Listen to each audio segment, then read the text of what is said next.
ladies and gentlemen, I'd like you to just recognize Landmark Middle School Jazz Combo and the choir that just sang, and their director, Mr. Michael Weeks. Yeah.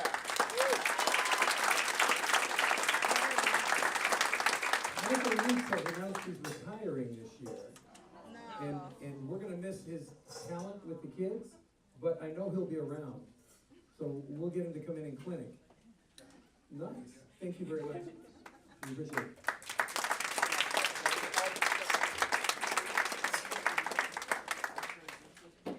We are going to remove this equipment as fast as we can.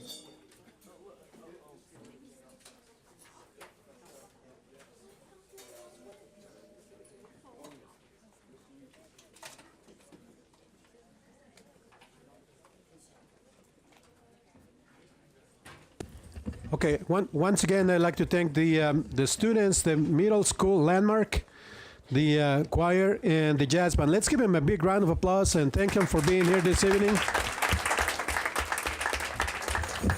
Thank you, Mr. Wicks, for bringing your whole team, and thank you for the entertainment. We truly appreciate your presence here this evening. Thank you. So as the students leave the room and they are taking their equipment, we're going to reconvene into open session. The first thing I like to do is, so I have to say, the Board of Education reconvenes into open session at 7:08 p.m. And the first thing I like to do is to thank our students once again, the performers, and to thank our students, our student representatives, and all of the students that are in the audience. Thank you for being here this evening. We'll try to get you out of here as soon as possible. I also want to thank the parents, community members for joining us this evening. We're going to conduct business and provide a lot of information. So thank you for your interest on the district and your support. I also like to thank all members of staff, principals, administrators, certificated staff, classified staff for joining us either here or through the webcast or listening later to this recording here. And then I also want to thank Superintendent, Cabinet, of course, my colleagues on the Board of Education, and all the support staff that worked to put together this meeting tonight. The technicians that are working in that little room behind closed doors. The translator team is also great assistance for this meeting. And I want to take a step further and say congratulations to all those who are going to be recognized this evening. So I'm just making a little time to allow our students to leave the room so we can start business. So thank you for your patience. We're going to start in a couple of minutes. But once again, thank you. Aren't these students great? Great talent.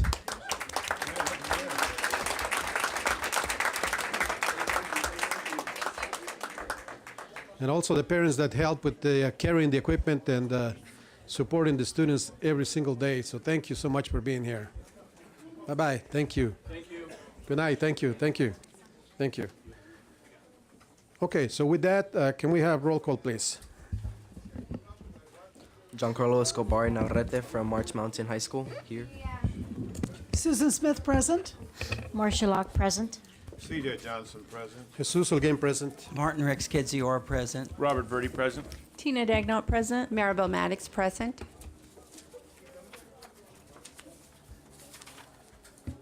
Thank you.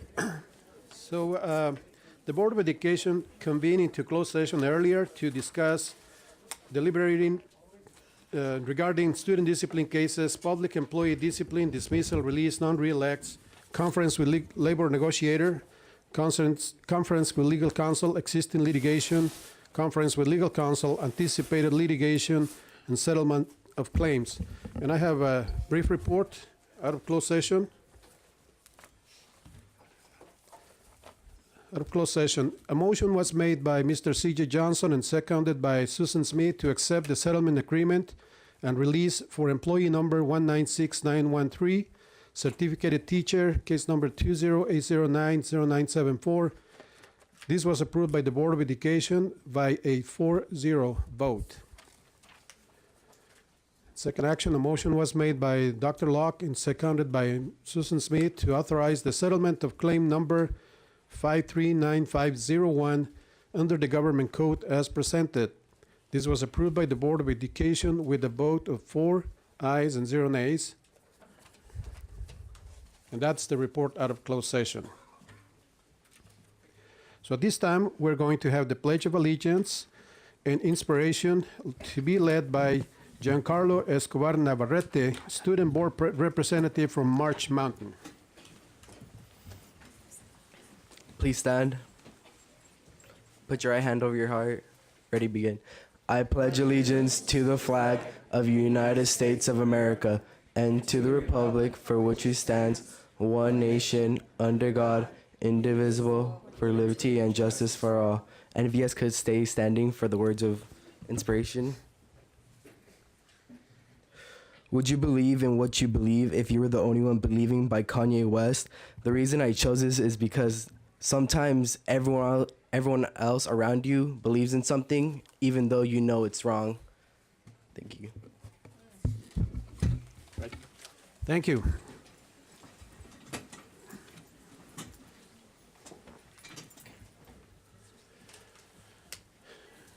Okay, the next item on the agenda is dates of future board meetings.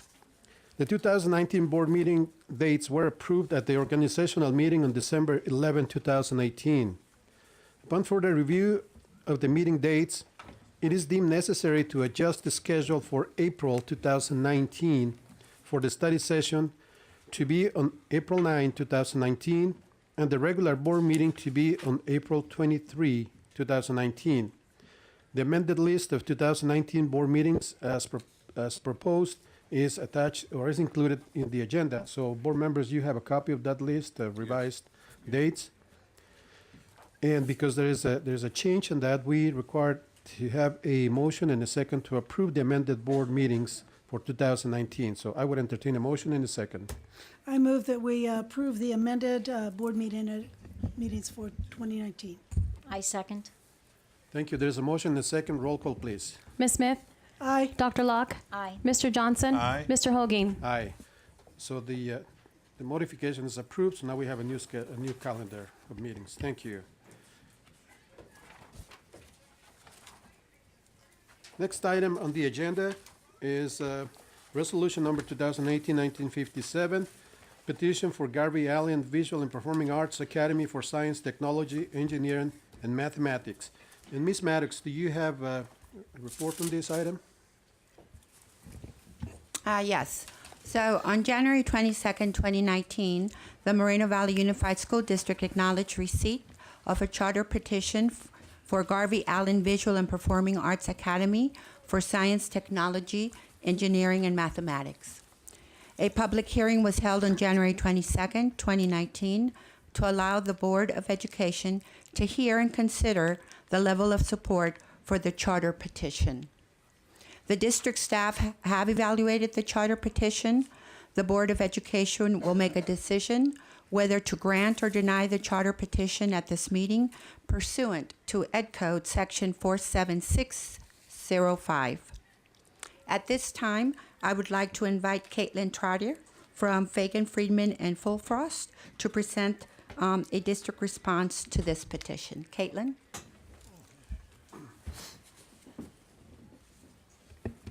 Thank you. Hello and good evening. District Legal Counsel, including myself, and District Administration have performed a thorough review of the GAPA STEM charter petition. Although we found that the petitioners have indeed incorporated feedback from the district and the county board regarding the previous petition into the current petition, several significant concerns regarding the petition and the program it envisions remain and have not been resolved. We believe that these continuing concerns provide sufficient grounds to support a denial of the petition based on the following, which are legal grounds for denial under Education Code Section 47605B. And those are, first, the petitioner is demonstrably unlikely to successfully implement the program set forth in the petition. Second, the petition does not contain reasonably comprehensive descriptions of all elements required.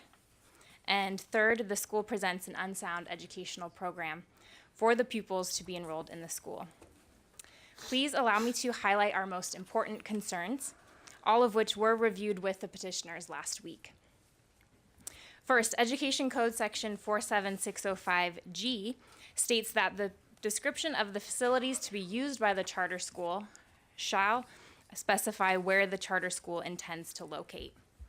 Instead of specifying a location, The petition indicates that the proposed site for the school is located in the 92557 zip code near the Sugar Hill Elementary attendance area.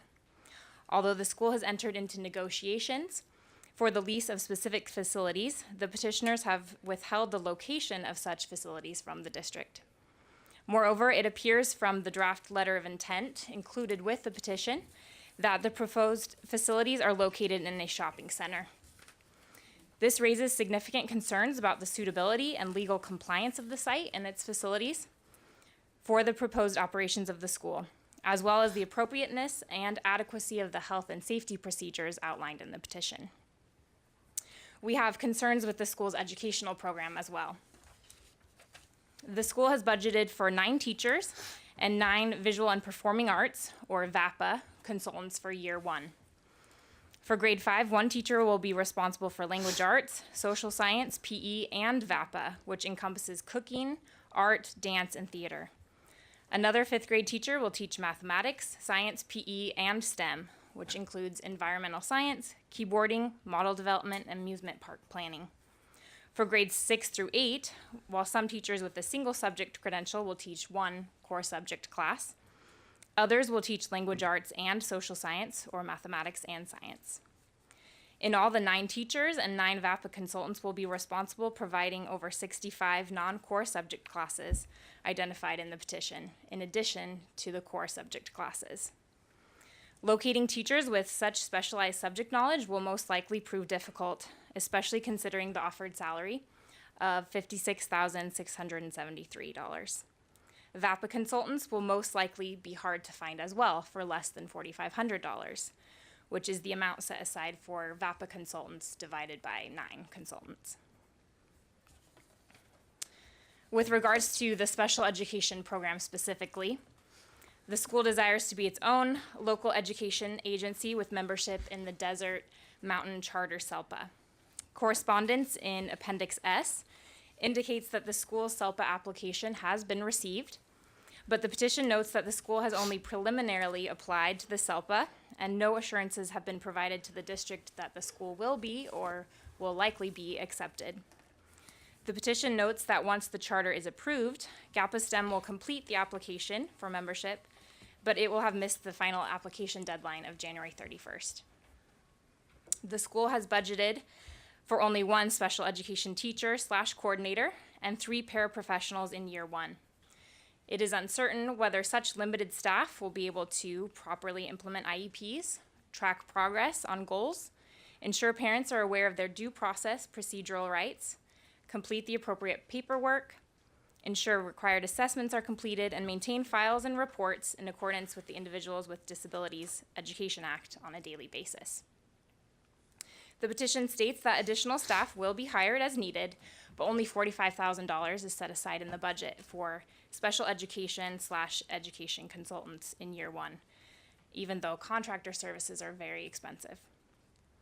Therefore, there is a significant risk that not all special education students will be adequately supported or given equal opportunity to benefit from the educational programs offered by the school, which could constitute unlawful disability-based discrimination. This risk would likely be heightened if the school does not obtain SELPA membership and is then responsible itself for providing all necessary special education instruction and services. As far as English learners, the petition states that they will receive designated English language development during the advisory period, which is also the time set aside for struggling students to receive support in the course of their greatest need. Therefore, English learners are prevented from taking part in this key intervention for academically low achieving students. Moreover, ILIT, the curriculum to be used for the English language development, is structured to be taught in 45-minute blocks, but advisory lasts only 30 minutes. This time period is significantly shorter than the 45 and 90-minute blocks set aside for the core subject classes. Additionally, the petition provides for only 1 2-hour teacher training related to the implementation of this curriculum and other English learner strategies. The financial documents included in the petition present the following concerns. First-year budget projections appear to be overly optimistic with low expenditure estimates. As a result, if 225 students do not enroll and remain enrolled for the first year, the school may experience a cash flow crisis. Annual expenditure assumptions do not reflect the school's design plan, and revenue assumptions are based on unreasonable student growth projections of 125 students for year 2 and another 100 students for year 3. The budget also assumes that revenues for special education will be received from ASELPA, which, as previously mentioned, may not be the case. Accordingly, the special education related figures in the budget would likely change significantly if the school were to become a school of the district for year 1. Classified staff is extremely limited, with only 0.5 FTE for classified support, and that encompasses maintenance and food, and 0.5 FTE for clerical, technical, and office staff as one combined category in year 1. As previously mentioned, employee compensation is low. For example, the salary for the sole special education teacher / coordinator in year 1 is less than $31,000, although a minimum of 5 years experience is required for that position. With regards to school governance, the school acknowledges compliance with Government Code Section 1090, which states that board members shall not be financially interested in any contract made by the board. However, pursuant to the draft letter of intent, Kim Reese, a board member of the school, is the broker for the proposed lease of the school's facilities.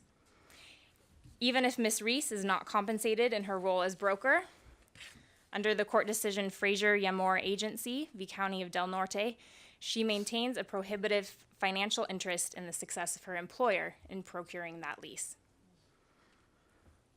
The petition promises to adopt a comprehensive school safety plan in compliance with Education Code Section 32282, subdivision A2. However, the draft plan included with the petition has a number of concerns. It sets forth discipline procedures which do not fully align with those of the petition. It also misstates the school's obligation under Education Code Section 49079 by indicating that teachers will be notified of the reasons for a student's suspension. However, the Education Code is broader and requires that teachers be notified when a student has engaged in or is reasonably suspected to have engaged in acts for which a student must or may be suspended. Finally, a central component to GAPA STEM's administrative team is the achievement manager or counselor. The petition states that GAPA STEM views achievement managers as the experts in social and emotional learning, and that their voices will be heard as authoritative in matters related to social emotional learning. But experience in social emotional learning is not a requirement of their position. For these reasons and the additional reasons set forth in the findings of fact, we recommend that the board deny the petition on the basis that, first, the petitioner is demonstrably unlikely to successfully implement the program set forth. Second, the petition does not contain reasonably comprehensive descriptions of all elements required, and the school presents an unsound educational program for the pupils to be enrolled at the school. Thank you. Thank you. Ms. Maddox, do you have any additional comments? No, that we're, as Educational Services team, we're also in support of denying the petition as was submitted. Thank you. Board members, I have 5 yellow slips of comments from the public that want to speak when the item is considered by the board, which would be at this time. Okay. So this time, I'm going to call those 5 speakers, and before we initiate our discussion here. But before I call these speakers, I'm going to read this item that we read every time we have public comments. Any person requesting to speak to any item on the agenda may do so at this time, or when the item is addressed by the Board of Education, which is this time right now. Individual speakers shall be allowed to speak for 3 minutes on any agenda item. The Board of Education shall limit the total time for public input on each agenda item to 21 minutes. That doesn't apply because we only have 5, so that would be 15 minutes. So I'm going to call the first speaker, and that is Tiffany Gilmore, followed by Lake Taylor. And do we have the timer on the screen?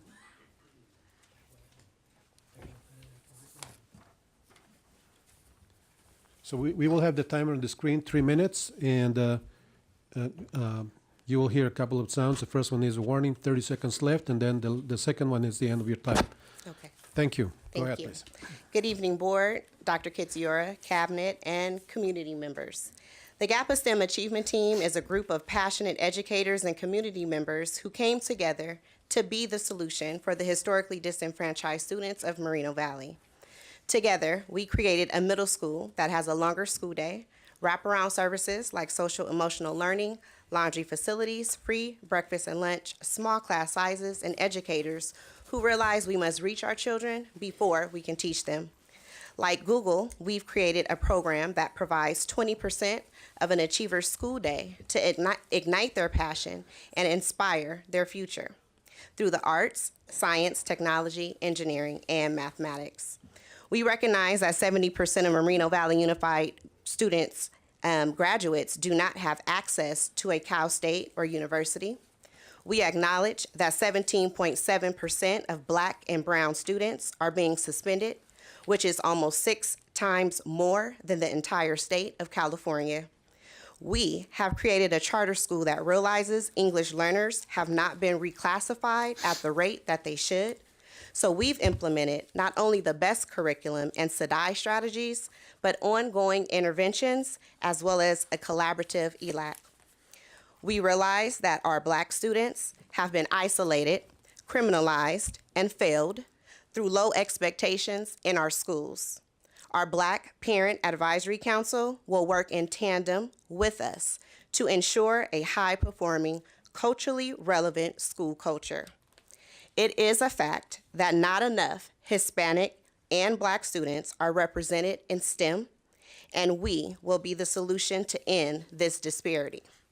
GAPA STEM has actively sought membership into ASELPA. Our interview is coming very soon. We are committed to providing a stellar education for our achievers with disabilities.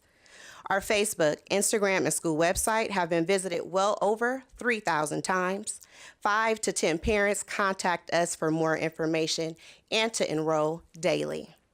I want our supporters and the community to know that I will personally continue to fight for our babies and advocate for parent voices to be heard. I want the community to know I heard you when you said you wanted a school where your child could be safe from bullying. I heard you when you said you are tired of low expectations and want a more diverse staff to understand you and your child. I heard you when you said the school system has not been responsive to you or your child's needs. When you've reached out, the school system has met you with silence. I am Tiffany Gilmore, CEO and founder, and together we will open a school and close a prison. Thank you.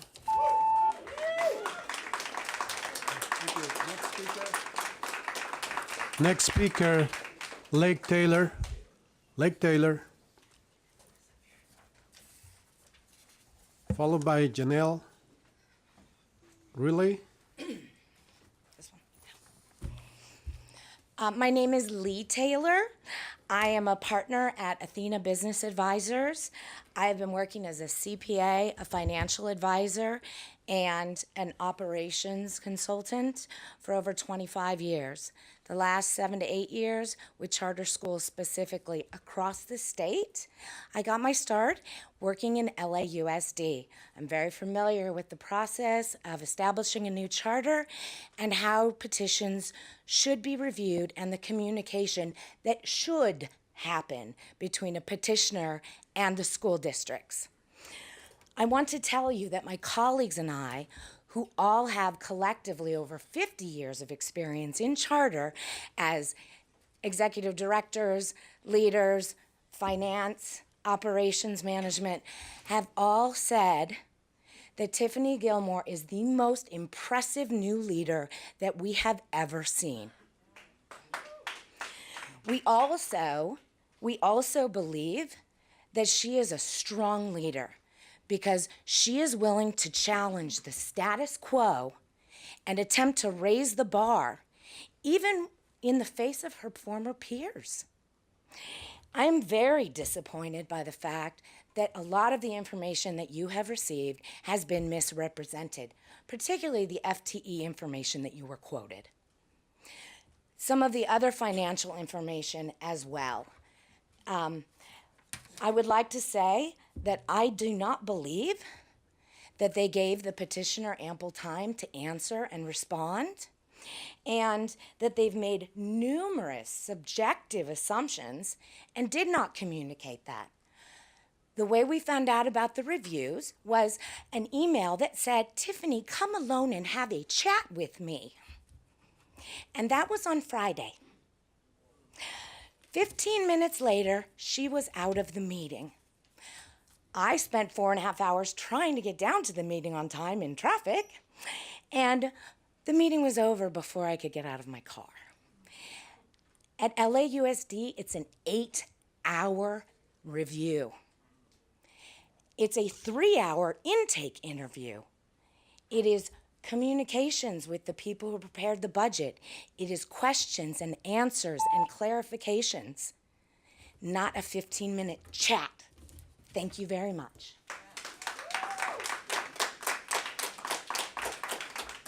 Next speaker, Janelle Drille, followed by Caucus Porter.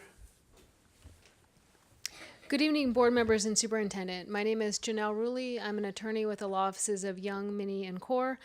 We are here tonight urging you to approve Resolution 2018-1957 to approve the charter petition for Garvey Allen Visual and Performing Arts Academy of Science, Technology, Engineering, and Mathematics. You've heard this a little bit. We have grave concerns about the process that the district used to review this charter and the district's treatment of the petitioners along the way. As just a few examples. First, the video from the January 22nd public hearing appears to have been tampered with. The petitioner's presentation of slides number 1 through 6 has been cut out of the video that's been posted online on the district's website. Community members who have requested the full video have either been ignored, not responded to, or they have been resent the edited footage. Second, at that same public hearing, the petitioners were told that public comment cards were not necessary, but it turns out that if they hadn't filled them out in an abundance of caution, they never actually would have been called up. They wouldn't have had a chance to speak during their own public hearing. Third, district staff intimidated the petitioner during a very hastily called meeting to discuss the review rubric. Most egregious, findings for denial were not made available until this meeting, right? So what that means is either the board received them a couple days ago in violation of the Brown Act because they weren't made available to the public, or maybe even worse, the board just got them tonight too. And I don't understand how you can meaningfully act on findings for denial that you got, I got here an hour ago and that's when I got them. So I don't understand how you can meaningfully act on those. Regarding the findings themselves, we find that they do not meet the legal standard for a permissible basis to deny this charter petition. Honestly, it strikes me that they were written to get to a no recommendation. That's the tone. All of the things that your council talked about are things that could have easily been addressed with a couple of questions, a little bit of back and forth, or even just a little bit of creativity on the district's part. The findings are speculative, they're not factual. For example, the facilities finding contains only an assumption of where the school is going to locate. The finding about teachers applies to a school district framework, and the charter school has a lot more flexibility than that when it comes to assigning staff. The findings also exceed legal requirements. For example, charter schools are not required to submit evidence of SELPA membership before their charter is submitted or approved. There's no legal requirement either for board members to have prior charter school experience. So we're urging you tonight to set aside that resolution for denial, instead to approve the charter and welcome this really unique school into your community. Thank you. Thank you. Next speaker, Caucus Porter, followed by Roy Blickert. Good evening, board members and community. My name is Coquise Porter. I am a parent of 2 children who used to attend Moreno Valley Unified School District, and I also sit on the board of GAPA. I feel there's a lot of fear in this room and that's sitting in front of us, and that's kind of sad because these kids need more than what the district is offering, and Tiffany Gilmore is offering more than what you guys can satisfy these children with. There's a lot of broken homes in the community. There's a lot of bullying going on in the school systems. Tiffany seems to have a plan to put a lot of that to the side, to offer family nurturing to these children, give them some type of stability. And it just really, it makes me cringe just to see all of you up here with the no, no, no, no, no. And it's like you're scared. Like, what could you possibly be scared of? We're here to, we're not in competition. We're here to come together and to blend and to mold and possibly take your students, not to put them in arts school, but to take your students and take our students and bring them together and perform here together, or go to other schools and perform, and just offer a different solution for kids, just besides the standard, typical general education that Moreno Valley offers. Thank you. Last speaker, Roy Bleckert.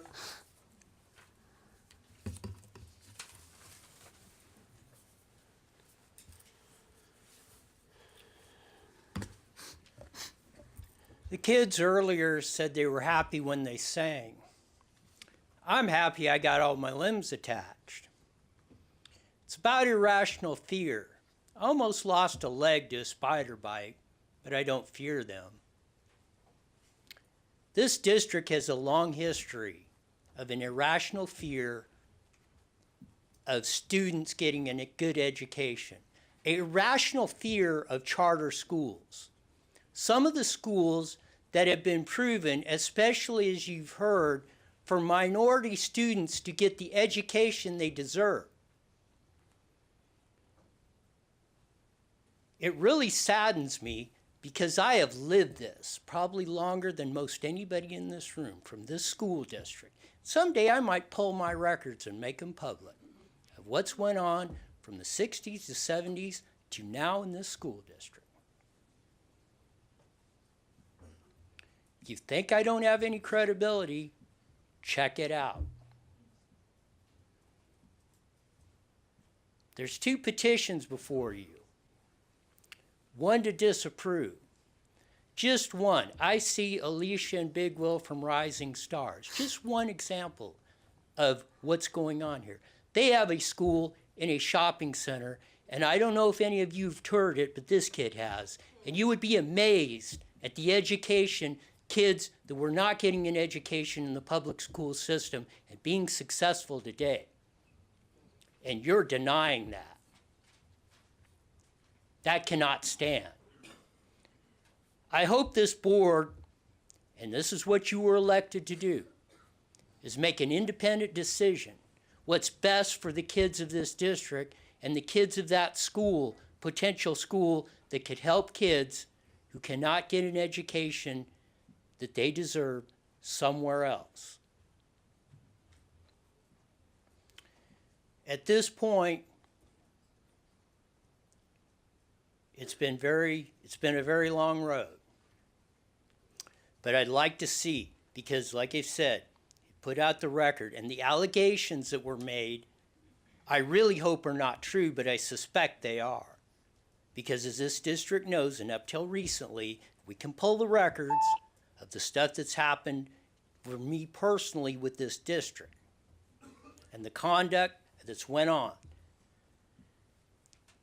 This board tonight should approve this charter school, give them a chance, and then more importantly, give the kids that don't have that chance a chance to succeed and have a great education that they deserve so that they can be successful and live the life they want to live.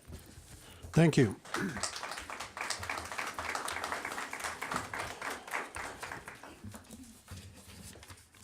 Okay, so that concludes the speakers on this item. So now we have a resolution in front of us, and board members, do you have any comments or any questions for staff? I have a question. How many charter schools do we have within our school district boundaries, do you know? I know that there are many of them already.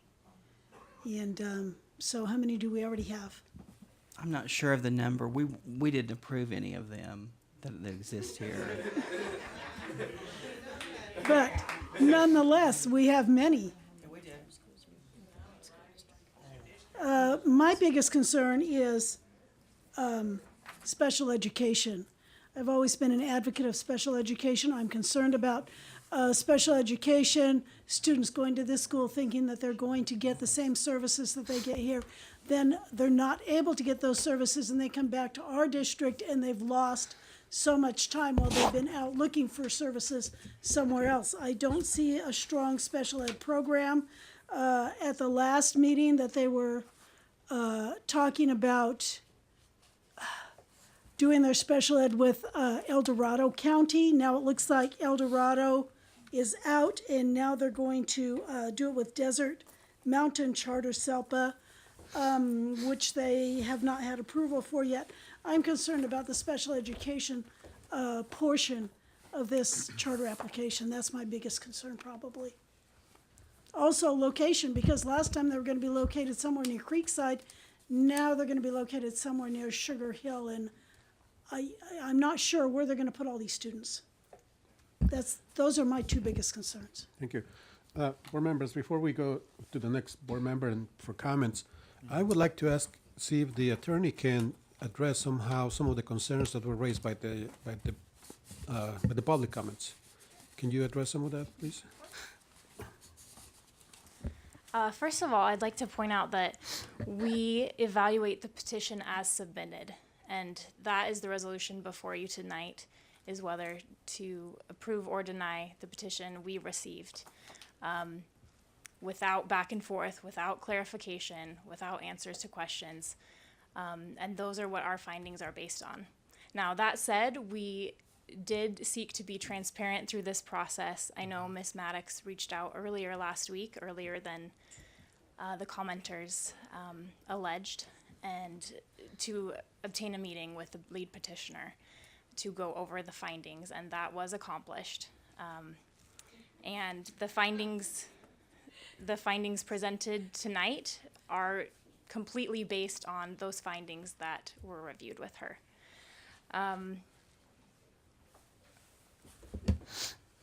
Let's see, as far as the allegations about public comment, I know the last board meeting there was additional time left over, and we sought comment from anyone on the subject, and that extra time was not taken advantage of.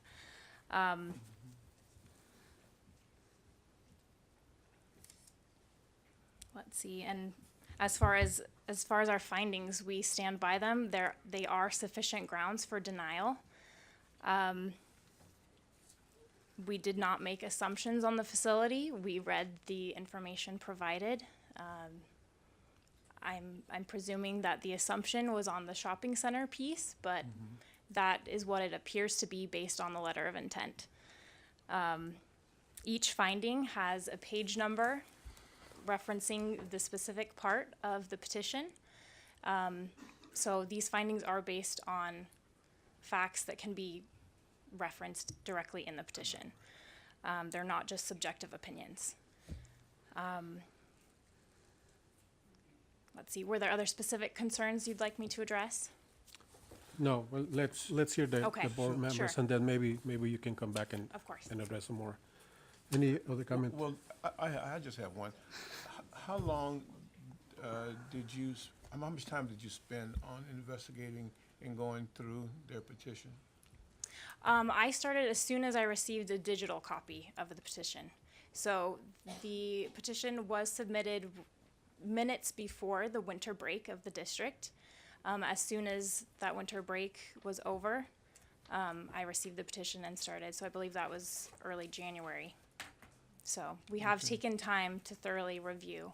That was my point. So we've had some time to Yes. thoroughly investigate it. And that time has been a process with district administration too. So I represent legal counsel. I work with a team of lawyers for that piece, and then also several district staff reviewed as well. So this is a joint effort that reflects all of those components. Okay. That's the only question I have. You know, while I commend the charter for what they want to accomplish for the students, I really do. But I do have the concerns on the how. You know, as an educator, you know, it sounds there's all types of things we want to do for our students. We do that in the K-12. And I understand that, but to provide all and meet all the educational needs of all the students, both special education, English learners, while being fiscally sound, I have grave concerns, you know, with the charter as presented. Okay, any additional comments, questions? I don't have any. No? Ms. Maddox, do you have any other comment? Dr. Kajora, no? Okay, you know, I think that when the petition is received and we have staff in the district office, members of staff that have been in education for years and years and years, reviewing this petition as a team, going over every item in the petition, and they have a process that this is not the first time that it's put in place. And when we have the legal team going over the petition, item by item, and I wanted to ask, but I think you just said it. Are you the only one reviewing from your team, from the legal team? No, I am not. So I'm part of a legal team of attorneys with even more experience than I have, and we represent school districts in 300 districts statewide. We've seen hundreds and hundreds of petitions. That was going to be my question. How many petitions have you reviewed over your experience and your team's experience? Yeah, I have, excuse me, I have reviewed several myself, but even the office managing partner of our firm has looked at this petition. And your firm is all over the state of California, is that correct? Mm-hmm. So you have reviewers everywhere, Yes, not just in this area here. correct, statewide. So, you know, I don't have any doubt that the review was done properly with the district team, the legal team. Everything was followed according to the Ed Code, according to requirements, in your opinion? Yes. Correct. So you know, the recommendation is there. So I want to hear from the board members if we're ready to accept the recommendation from staff and from the attorneys. And I would entertain a motion to go that direction. I don't have any more questions. I'm looking for a motion to accept the recommendation of staff and the legal team. Okay, well, I'll make the motion that this petition be denied. Okay. Do we have a second? I second the motion. There's a motion and a second to deny, just to make clear, to deny the petition. Yes. Is that correct? Roll call, please. Ms. Smith, Aye. Dr. Locke, Aye. Mr. Johnson, Aye. Mr. Holguin. Aye. So that's the result. The petition is denied. 4-0.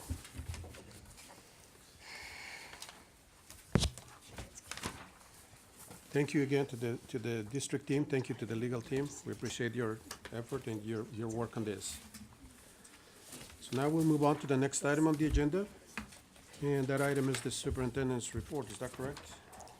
Yes, that is correct. Mr. Hogan, I wanted to ask if you would change the agenda. I see some of the families in our community out here that have had to be here for this portion of the meeting, and they came to see their children recognized, and some of them are asleep now.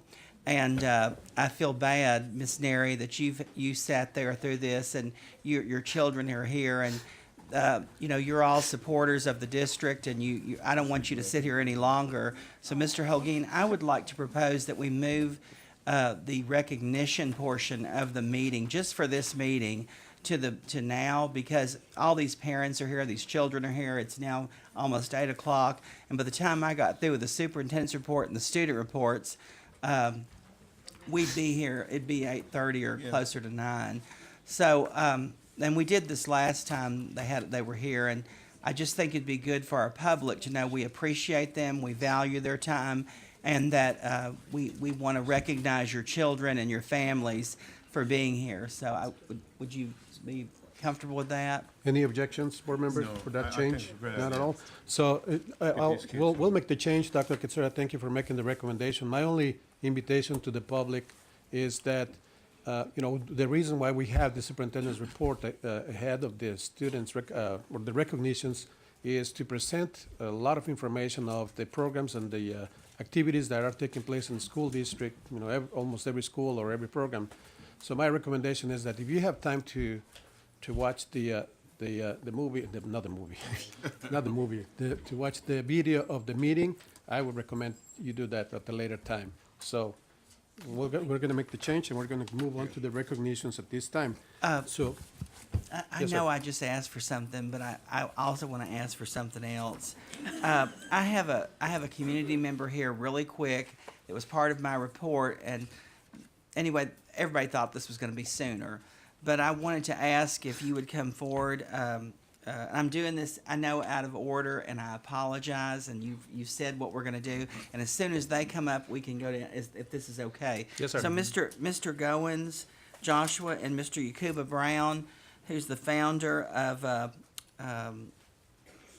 Family is All That Matters, the Next Level Athletic Alliance, Moreno Valley. Would y'all come forward? Is somebody with you? No, I hate that. But, I just want you to know I appreciate all of you being here. We do. And these children, when I watch them fall asleep, I know that, they go to bed earlier than we all do. So we are going to move this along, and know that we recognize that. So I just want you to know how much you matter to us. And Mr. Goins, thank you for coming tonight and addressing the board, and thank you for all that you do for our community and our schools. Absolutely. Thank you so much, Dr. K. And I call him Dr. K because I always call him Dr. K. Anyhow, this last year, 2018, I became the president of the NLAA Bears Youth Football and Cheer Organization. And I quickly found out that in order for us to be successful, we had to be very involved with Moreno Valley Unified School District.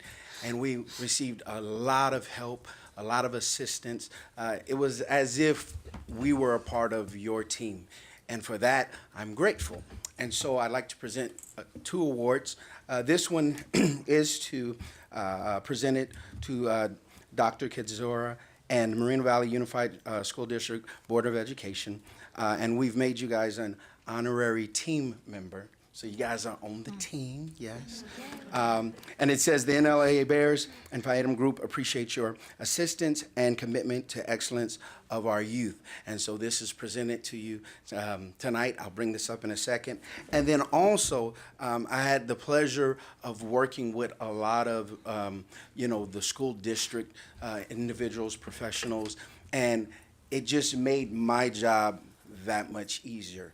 And I'm so grateful for that. And so this one is also for your assistance and commitment to excellence, presented to Moreno Valley Unified School District. So again, I'm grateful, I'm thankful for all of the support and the help that you guys allowed our organization to help out our youth, whether it was in sports education. So again, thank you so much, and thank you for having me here tonight to present this.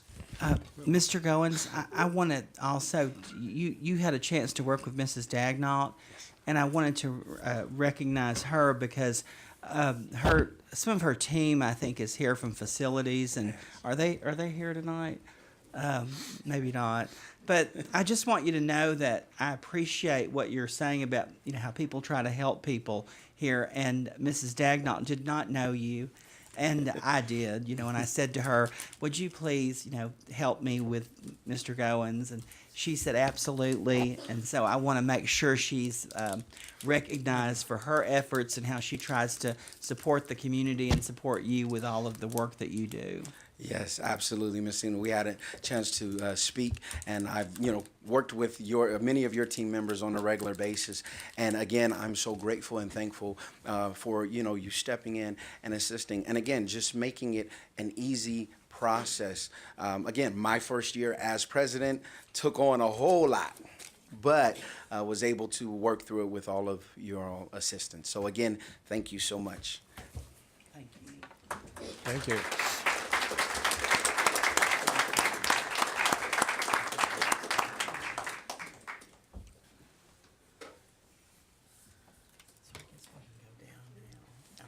Well, we have to, before we go down, we have three resolutions. We have three resolutions that we have to approve before we have to vote on. And the first resolution is number 2018-1955, Black History Month, February 2019. I will entertain a motion in a second. Seconded. Motion in a second. Roll call, please. Ms. Smith? Aye. Dr. Locke? Aye. Mr. Johnson? Aye. Mr. Holguin? Aye, that resolution is approved. Next one is 2018-1956, Career and Technical Education Month. Need a motion in a second to approve that I resolution. move that we please. approve Career and Technical Education Month. I second. So motion in a second. Roll call, please. Ms. Smith? Aye. Dr. Locke? Aye. Mr. Johnson? Aye. Mr. Holguin? Aye. So that is approved. And the last resolution is 2018-1960, adopting the official proclamation for National School Breakfast Week. Need a motion in a second to approve that resolution. I'd like to make the motion. I'll second that. There's a motion in a second. Roll call, please. Ms. Smith? Aye. Dr. Locke? Aye. Mr. Johnson? Aye. Mr. Holguin? Aye. So that is approved too. So now we can go down for the rest of the recognitions.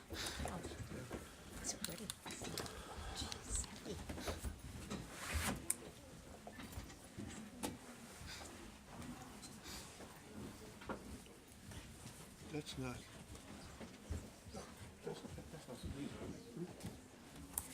We don't do these right now, right? Yeah, we do that right now. Oh, okay.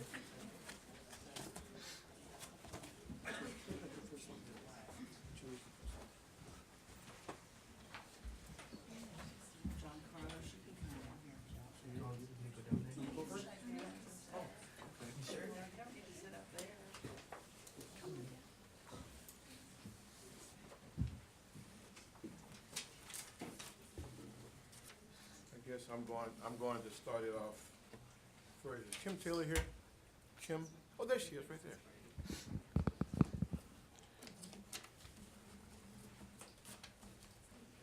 When I was at home reading through all of these, you can come over here. You can just stand in front. But before I give it to you, I'm going to say a few things. When I was at home reading these, especially when I got to the Black History Month, it reminded me of the Footsteps to Freedom tour several of us took during the summer. Anybody in here has taken that tour? 2 or 3 or 4, okay. Well, if you get a chance to take that tour, by all means, go on it. I will tell you, I went on it. I did not want to go on it. But then I had someone, twisting my arm and saying, you should go because you don't know everything. I added that point. They didn't really say that, so I'm adding that. So I made up in my mind to go. It's one of the best tours I've ever been on. And I learned so much. Things that I thought I knew that I really didn't know. So, before I get too emotional about that, if you have a chance to go on that Footsteps of Freedom, by all means, go. So tonight, we're going to, we have a resolution here. It's called Black History Month, February 2019. I'm going to read the short version. So Ms. Taylor, by the way, Ms. Taylor has a new position in our district. So we don't just walk the walk, we also talk the talk. So when we say we're going to do something, we go out and we do it. So Ms. Taylor, would you please just tell them what your job title is and what you do, just briefly, before I read this. Good evening. I'm the African American Parent Involvement Specialist. And so I work with all of the APACs in the district, and we come together and we really try to work out solutions to support the students and the parents to make sure that our kids succeed. Thank you very much. So tonight it's our pleasure to approve a resolution in recognition and support of February as Black History Month. The history of African Americans parallels and intertwines with the entire history of the United States. The innumerable contributions of African Americans, and this is where Footsteps of Freedom was so very instrumental, to the richness of culture and inventions found in our country's history are still being revealed to the larger American community. A guy like me, I told you I just went last summer and I didn't believe what I saw. All Americans need to know more about the long history of African American achievement, which for too long was overlooked in public schools' curriculum. So tonight, the school board enthusiastically adopts this resolution in support of Black History Month and urges all members of our community to join us in expanding our appreciation for the countless contributions made to our nations by the African Americans. And again, if you get a chance to go on the Footsteps to Freedom, don't worry about the crying thing. I'm a man and I don't cry, but I cried every day I was there. So with that, I'd like to present this to you, Ms. Kim, and then you could a few words, please. And this is my buddy here.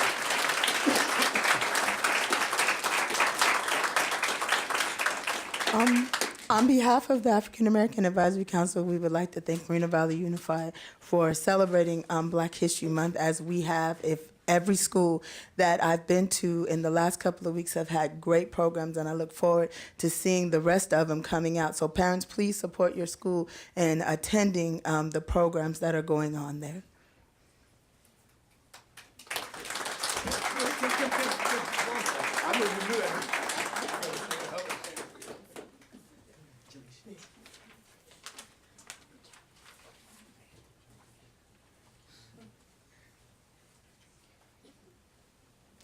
All right, next we have Career and Technical Education Month. I'd like Kristen Hunter, Director of College and Career Ready, to please join me. Tonight, we approved a resolution in recognition of February as Career and Technical Education Month. As a district, we believe in the importance of making education relevant. Many students, we encourage college. We encourage students to go to college. Some students are just not interested in going to college and have other interests. They're interested in welding. They're interested in warehousing. They're interested in maybe getting into a technical career path that doesn't require a 4-year degree. Sometimes they don't have the interest, they don't have the money, they don't want to go into debt, and they want to find another career path. So part of our Career and Technical Education program is to help ignite new interest in students and help them chart a path to successfully enter into full-time careers in fields that they may never have before considered. We want to expose them to these fields in high school. This resolution is also in recognition of the partnerships with businesses and industry that make the CTE offerings possible, and that in many cases provide a path to employment, often locally in expanding fields offering new opportunities. The Moreno Valley Unified School District Board recognizes the importance of career and technical education and urges the community to support and participate in CTE programs in ways that will further support student academic achievement and post-graduation success. Thank you. If I can get all that out. Thank you. Could you say a few words, please?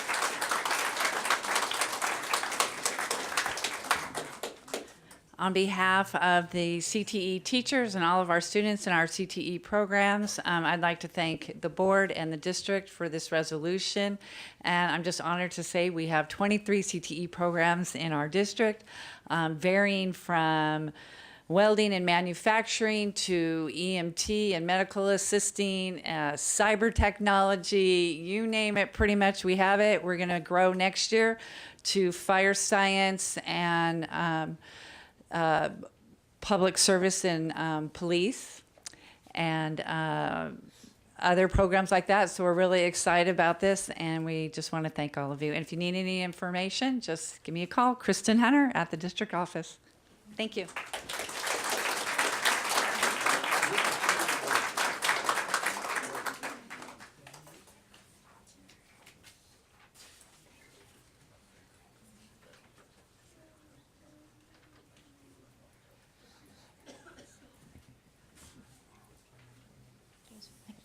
Okay, I have the honor of doing the proclamation for National School Breakfast Week. Will Carla Ryder please join me at the podium?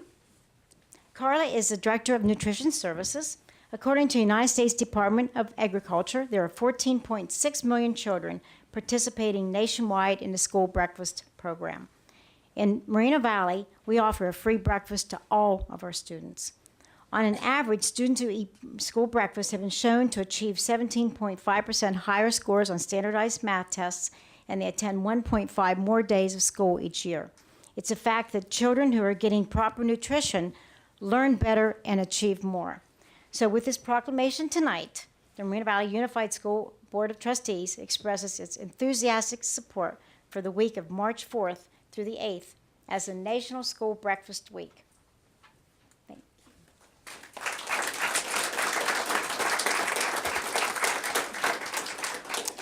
Good evening, and I am so thrilled about the enthusiastic support for National School Breakfast.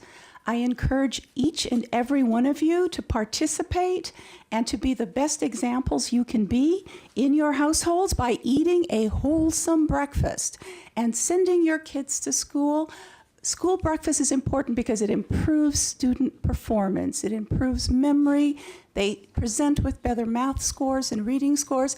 And if I could give you a pill that would make your kids do better in school, you'd take it with a big gulp of water. So this is it. Eat breakfast, especially during National School Week.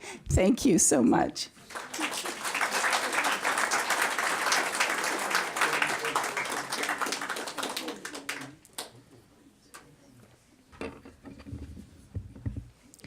Good evening. It is my honor tonight to acknowledge all of our recognitions for our staff and students. We're going to start with attendance. Attendance obviously is very important because students cannot learn unless they're in school. So we're going to acknowledge the schools that had a very high ADA attendance for our past month. So let me go ahead and call the schools. Anyone from the schools, if you're here, if you could please come up.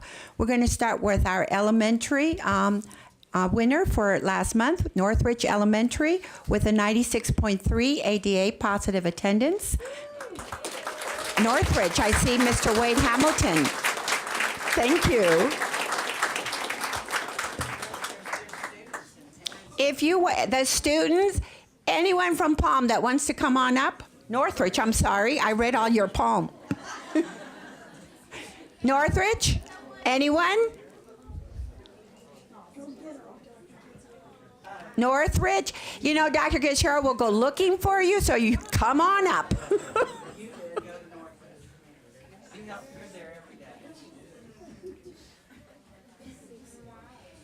Let me just explain real quick, it's just a second. We're honoring Black History Month and Random Acts of Kindness Month, so this week our students have learned about Dr. Martin Luther King and kindness and peaceful protest. Right there, you might as well. And yesterday we had our Spirit Week. Yesterday was superpower. Kindness is a superpower. And so we had our superheroes. Remember that? We had a special visitor, Dr. Kedziora, Captain America. And today is Team Up for Kindness, hence athletic wear. Tomorrow is College Day, which is always Wednesday. Kindness goes a long way in learning college. If you're smart, you're kind. And then on Valentine's Day, we'll finish up. But it's a special week for us, celebrating Black History Month and Random Acts of Kindness. So thank you for the recognition.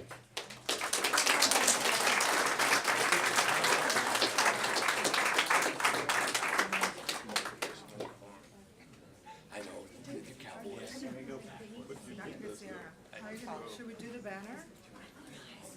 Should we do the banner with everybody? Y'all hold on to this. Y'all hold it up. Y'all make this happen. This is your award. This is your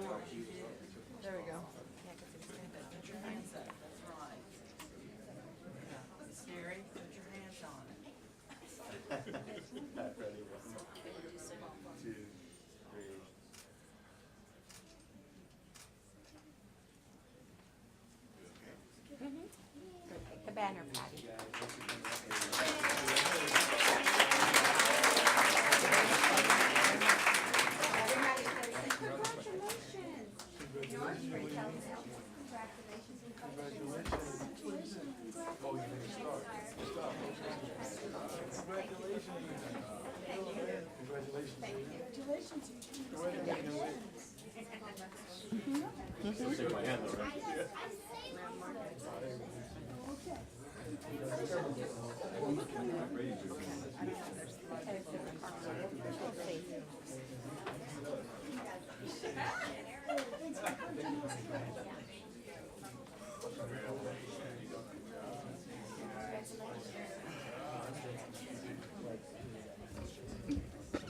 Are you ready to hear the middle school? Landmark. Landmark. Anyone from Landmark? I see Mr. Walker. Anyone? Students, staff from Landmark. Their attendance was it's a 96.3. Okay, that is the highest for 2 months in a row.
The high school with a 96.3 ADA. Valley View, would you please come up to be recognized? Valley View.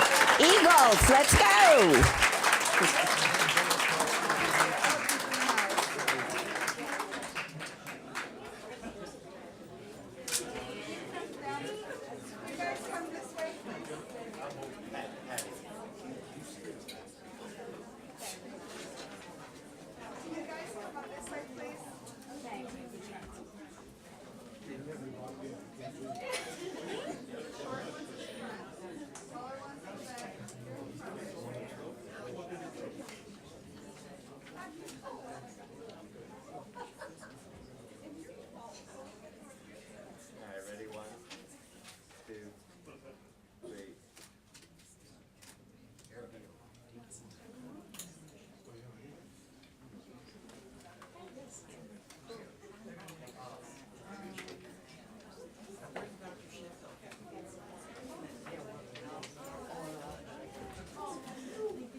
We now would like to recognize Palm Middle School, STEAM Academy Robotic Team Awards from Legoland.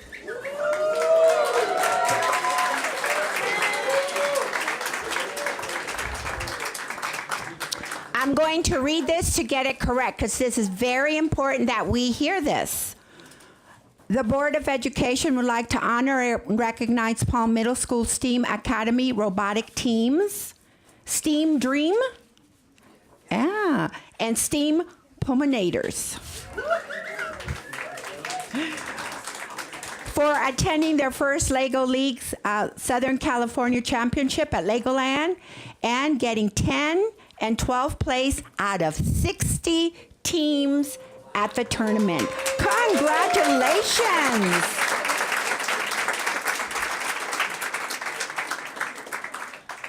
So students, I'm going to call your name, and some of your names are going to help me with the pronunciation because this is your time and we need to make sure that we say your name correctly.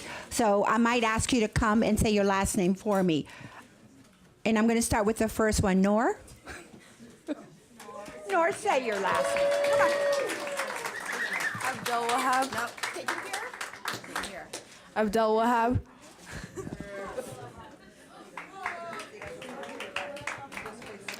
Holden Bowman George.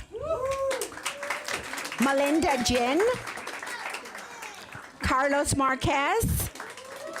Cesar Martinez. Emiliano Melendres. Oscar Morales. Emmanuel Nava. Irene Neri. Logan Oglesby. Aaron Fan. Caitlin Fan. Jasvir Sekon,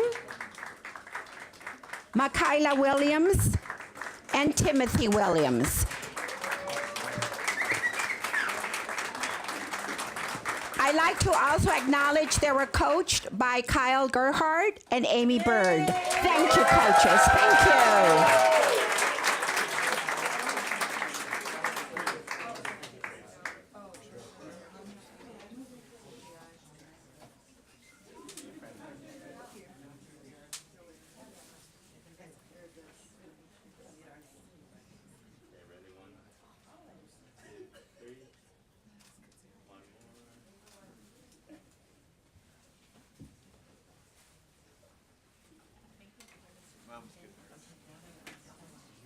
Now we need to shake your hands.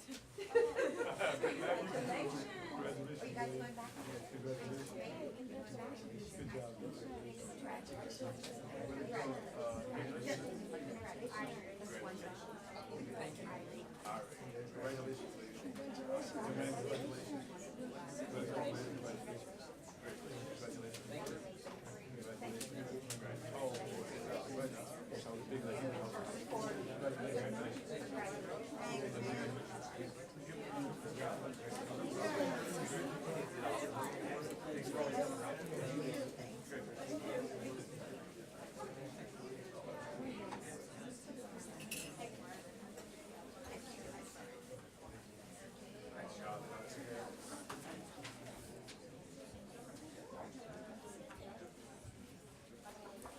We now are moving on to acknowledge all the students that received the highest scores on a test that we give in the spring called the CASP. It tests our students in English and in math to see if they reach mastery.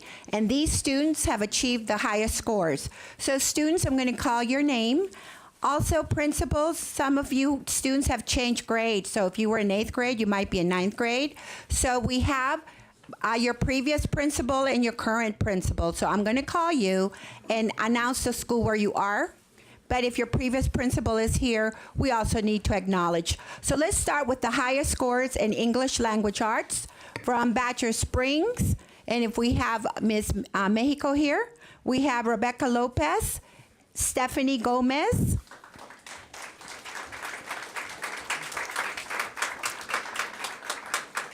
from Landmark, we have Lauren Sapp. From Valley View, Erin Engelbretson. From Valley View, Wahasit Lema. It's okay if you guys tell me I said your name wrong. From Palm, we have Fasami Tialino, Madison Chow, Enzo Angelo Cayetano, From Sunnymead Middle, we have Javier Rosas Uros. From Moreno Valley High School, Mariana Navarrete. From Vista Heights, we have Michelle Yumiko. From Canyon Springs, Jacqueline Aravalo and Ashelia Brown. These have scored the highest scores in English language arts. Can we have a hand? That is really, really hard.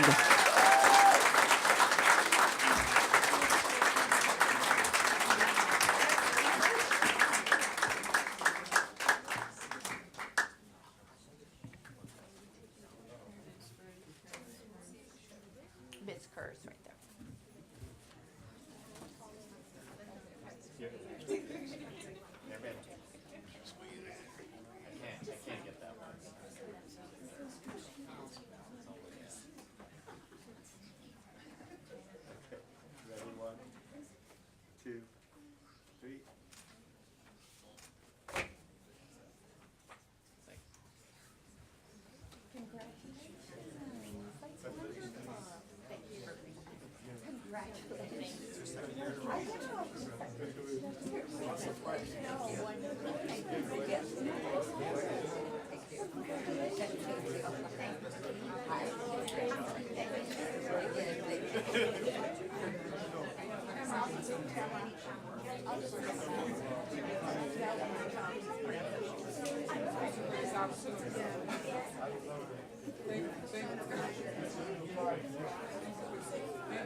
Now we're going to acknowledge the students, the middle school students with the highest scores in math. Are you ready? Math. Here comes math.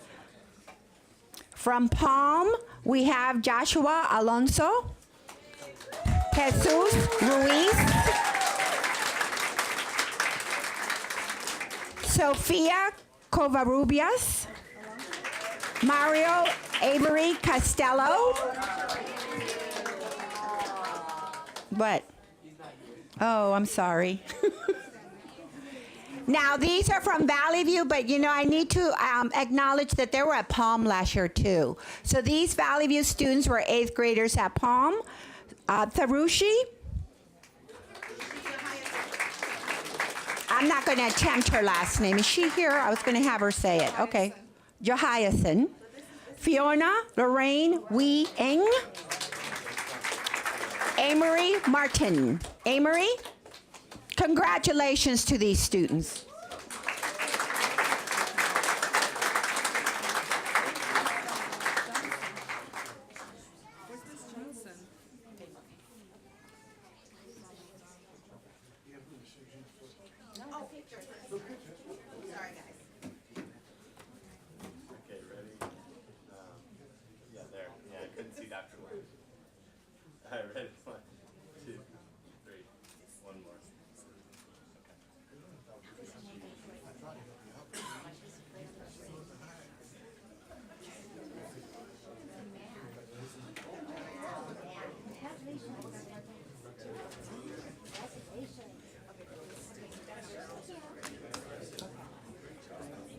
Who has it?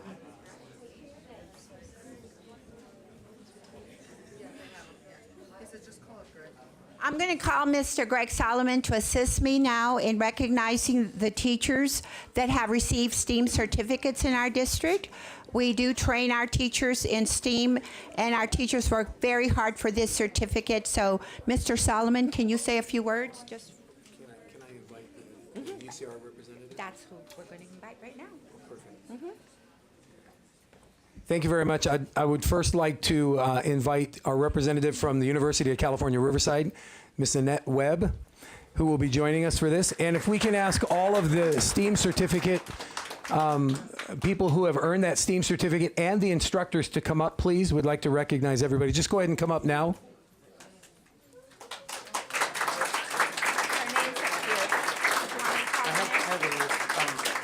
I'd like to introduce these folks.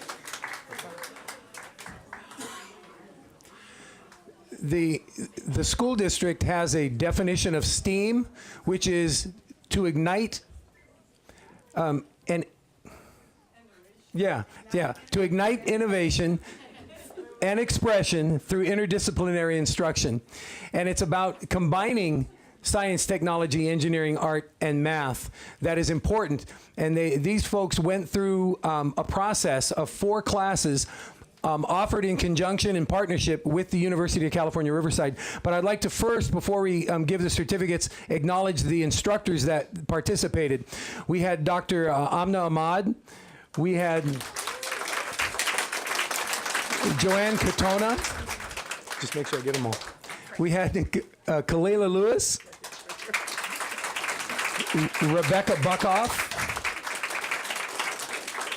Stacy Lerma. And they let me crash in for a couple of courses as well.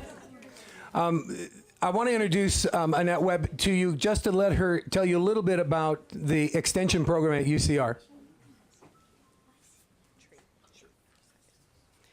Hi, everyone. Members of the board, superintendent, and community members. My name's Annette Webb. I am the Associate Dean of Academic Programs at UCR Extension. And on behalf of the university, I want to thank Moreno Valley Unified for their longstanding partnership with UCR, and especially around educator preparation and teacher training. I also want to recognize and thank the Professional Development Unit at Moreno Valley Unified for their collaborative approach to teacher education and STEAM education particularly. It was my pleasure to work with these dedicated educators to co-develop a 12-unit University of California and Moreno Valley Unified School District STEAM education certificate. This certificate, along with its courses and instructors, were approved by the UCR Academic Senate Committee on University Extension. That committee is comprised of faculty members from across the campus's schools and colleges. By aligning Moreno Valley Unified School District's professional development objectives for STEAM education with the academic quality and rigor standards for the University of California, the educators who completed this certificate program have achieved a high level of theoretical and practical knowledge that makes them a more valuable employee. It's my honor to be here tonight to present the first STEAM education graduates with their certificates.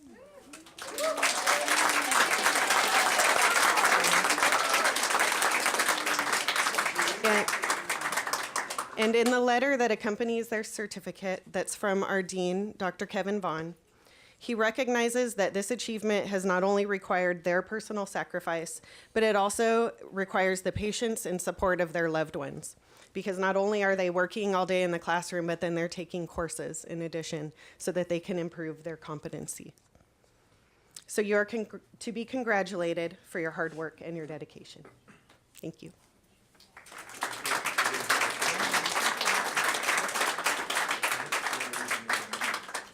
I'm going to ask that you hold the applause until we read all the names. Not all of the participants are here tonight. There were 24 that have earned certificates. So I'm going to read them all so they're on record as having earned it.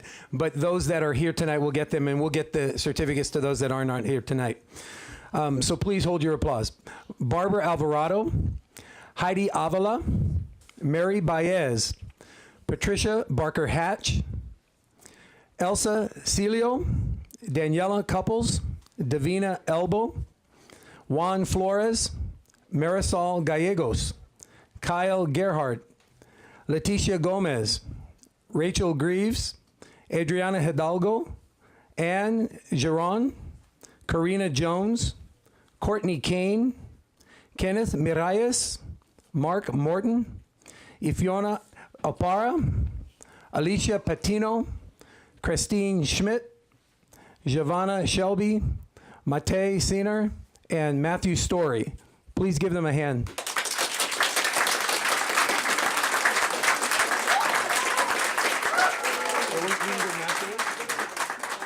Let's take a picture, and then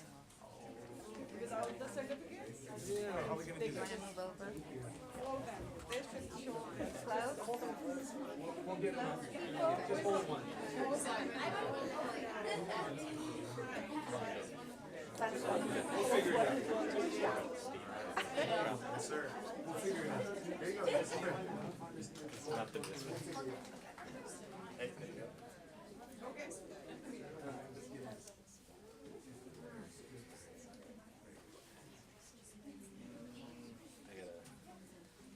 Can you guys like get a little more friendly up front? All right, ready? Come on.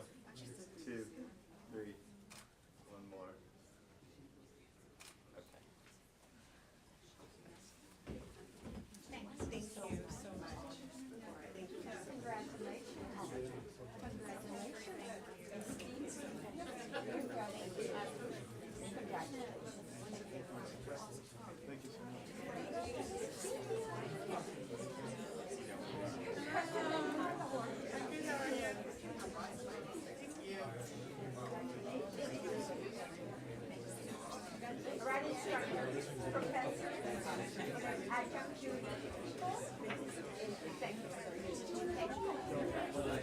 Thank you.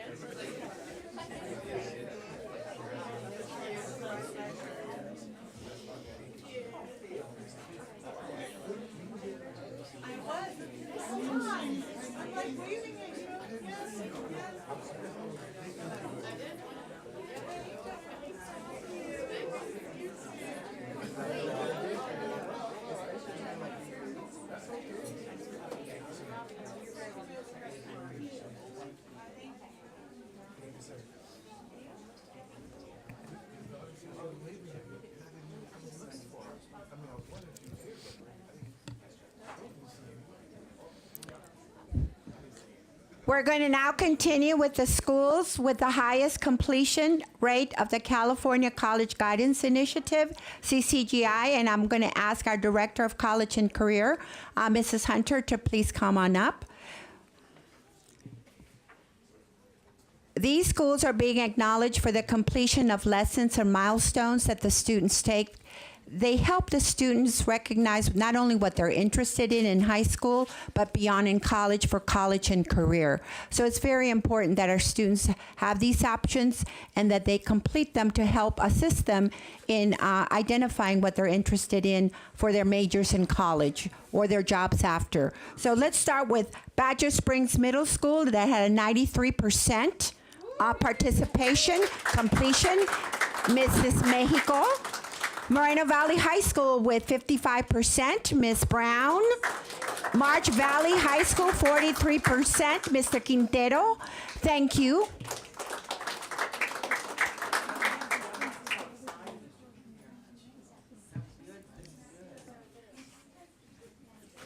And while you're up here also, all staff from these schools, it would be great to have you up here.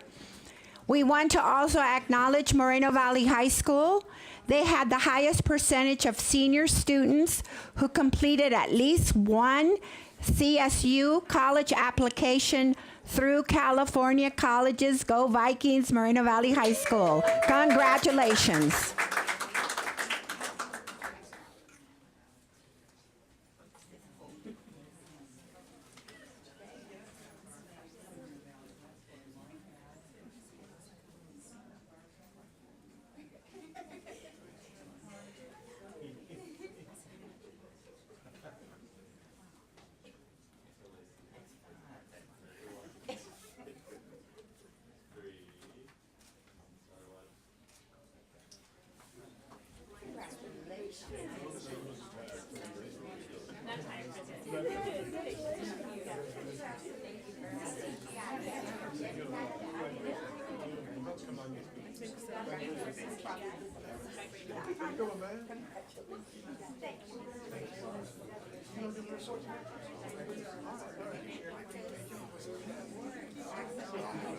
Guys, don't go too far, because we're going to do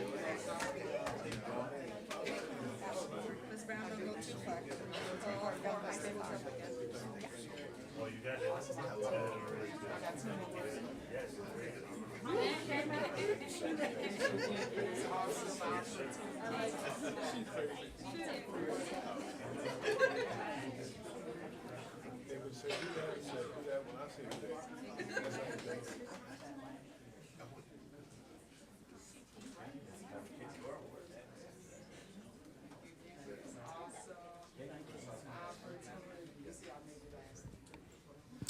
We now like to acknowledge our comprehensive high schools and all the work that they have done to support our students, to provide programs and services for their graduation rate.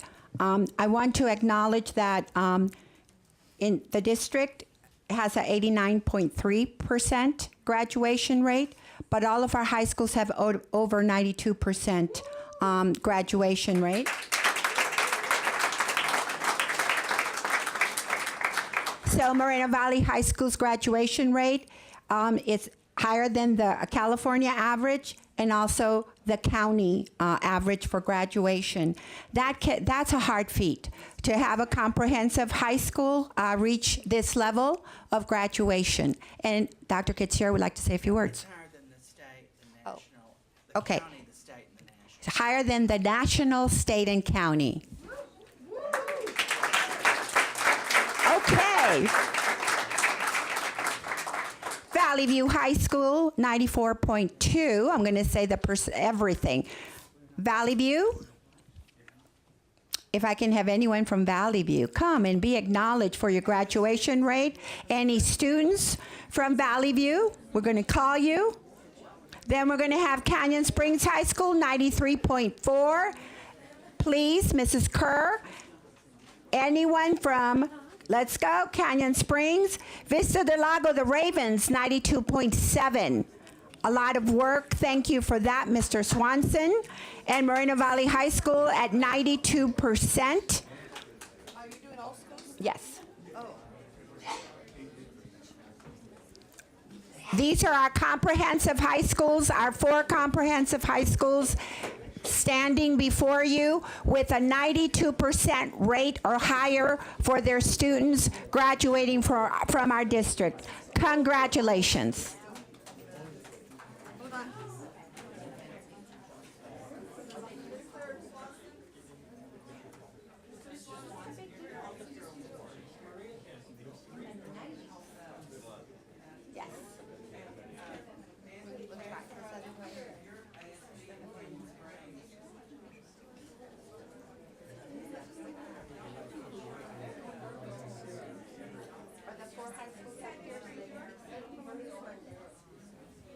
Stand next to you.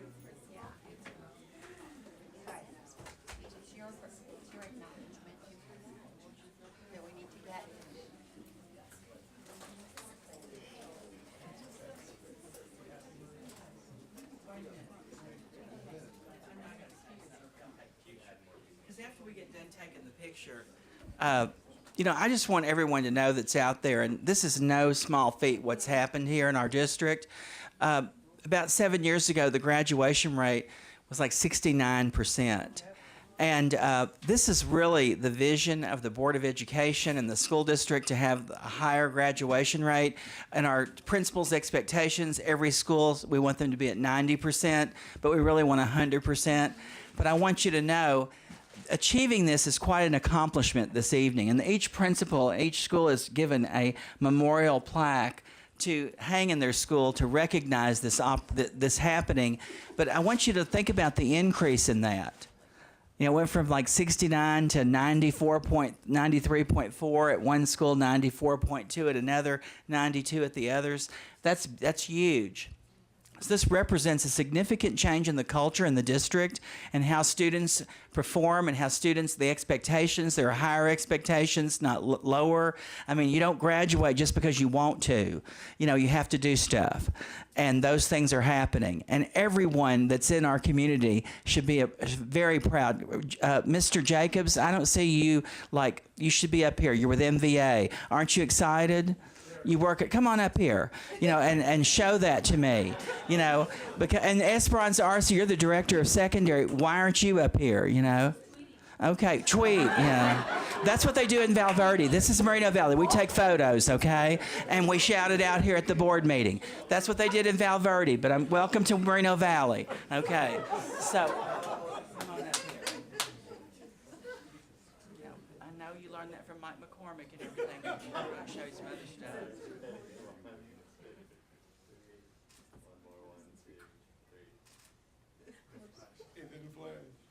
It didn't flash, Fred. What happened? The first one's good. That's all. Esperanza, they want to shake your hand.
Thank you again for this awesome, fantastic.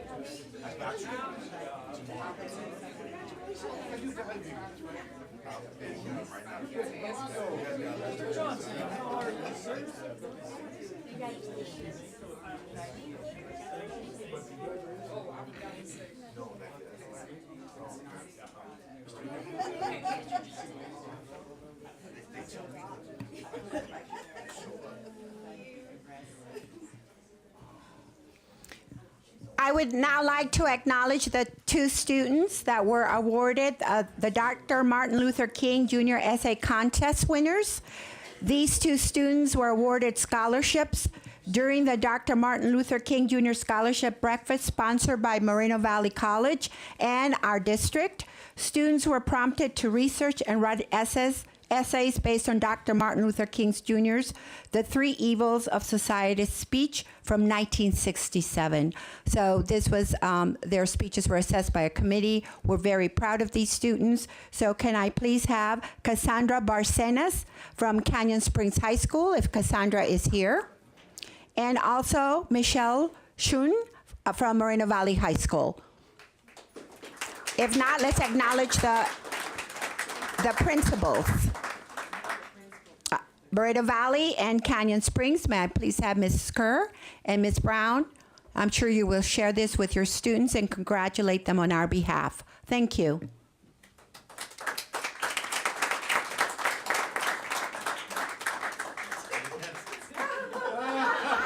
You have got to.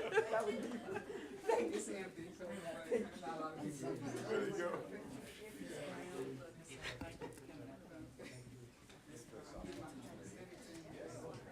Can we have one final hand for all of the students and staff tonight? It's wonderful. Thank you so much.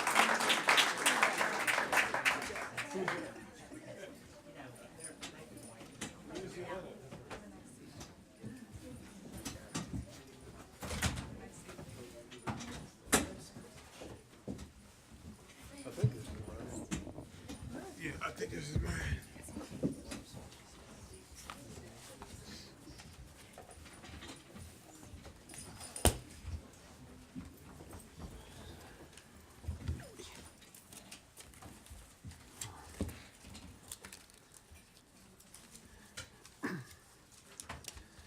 Okay, so we're going to make another change. We're going to allow the students to go home. Before they go home, we're going to hear the reports. Please. Can the student representative from Bridges Learning Center come forward?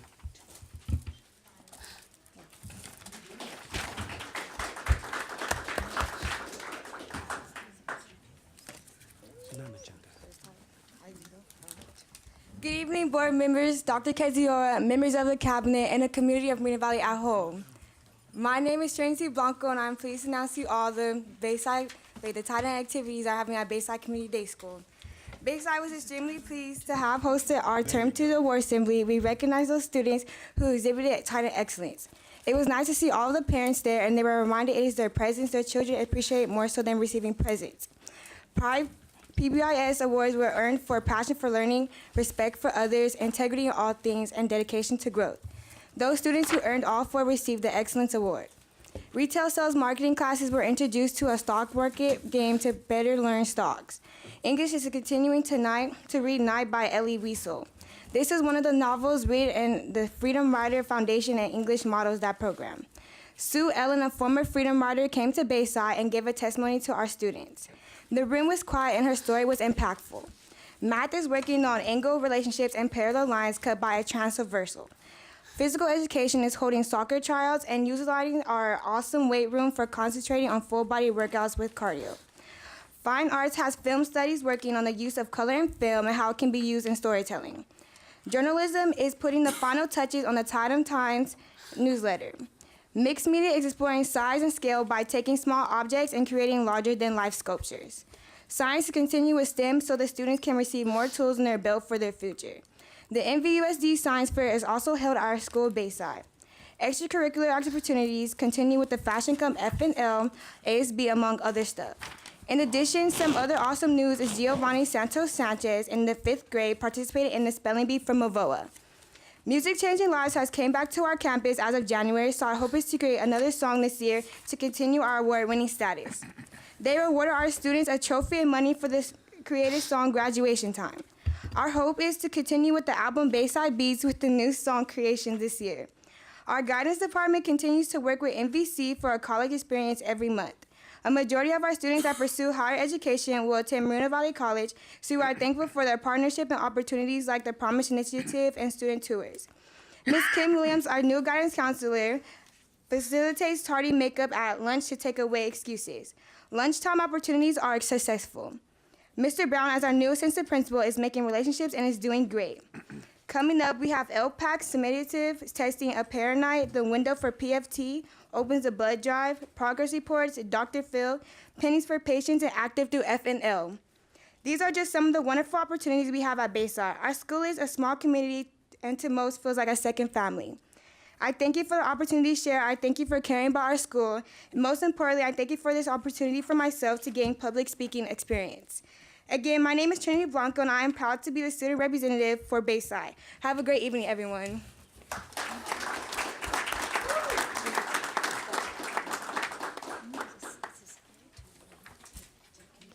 Can the representative from Canyon Springs High School come forward, please?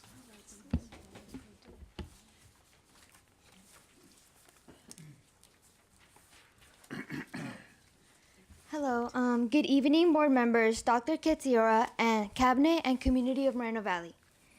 My name is Guadalupe Gomez, and I am pleased to announce all of the fantastic activities that have occurred at Canyon Springs since our last report. We've had a number of teams competing in academic and athletic contests since our last report. Winter Drumline competed at Great Oak High School in their first season with the Southern California Percussion Alliance and took third place. Winter Guard performed at Jurupa Valley High School in a non-scoring show in preparation for their first competition of the season in 2 weeks at the Vista Murrieta High School show. Our girls basketball team and girls water polo teams went to the first round of CIF playoffs this year and performed admirably. Girls and boys wrestling are sending 7 and 4 qualifiers, respectively, to the CIF Southern Section Wrestling Champions this weekend. Our AFJ ROTC unit competed in an academic bowl against 600 other ROTC units, with questions that covered a wide range of topics. They advanced to the second round, and if they finish in the top 5, they will go on to the final round in Washington, D.C. Cyber Patriots has 2 teams advancing to the national semifinals, the Air Force JROTC Gold All-Service Division and the All-Girls Cyber Team Silver Open Division teams. Academic Decathlon just finished their competition themed the 1960s, a transformational decade. We sent 10 science fair projects on to the district level competition, and 1 has moved on to the county competition. As a celebration of Black History Month, our AA, PAC, and BSU are hosting an evening of Black excellence themed Be the Light. It's not in this paper, but the event will be on Thursday the 28th at our school, Canyon Springs High School, in the theater. Spoken word performances will be featured along with band and choir who will highlight music from Black artists and spirituals. Students with the GPAs over 3.0 will also be recognized and rewarded at this evening event. A reception will follow the program. We will also host our WASC Revisit team February 25th through the 26th, and we are eagerly waiting their visit to show them our progress in the action plan as well as our new programs and facilities since our last visit. ASB is currently very busy. We just held our winter formal on Saturday at the beautiful Citrus Park in Riverside and came back to the school this week to finish our preparations for this year's high school preview day, which is in fact tomorrow. We are planning a spring club rush to allow clubs who have formed after the fall club rush to promote themselves, as well for the existing clubs to get a jump start on next year's club roster. Our annual SH prom for our special needs students is coming soon. The Hawaiian Nights themed dance will occur on Friday, March 8 in our gym. Just before we go on spring break, we will also hold our second annual staff versus student game. Our staff won last year, so the student team will try to take the trophy this year. Linker is hosting a transcripts and tea event next week where freshmen will come to review the transcripts with counselors, and they will be able to talk to Link leaders for tips and help in getting through their second semester. Thank you for your time. Do you have any questions? Thank you. Thank you. Good report. Thank you.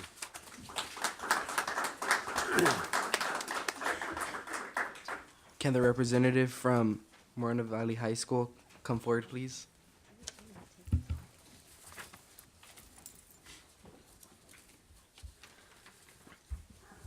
Good evening, school board members, Dr. Katsura, cabinet, and community of Moreno Valley.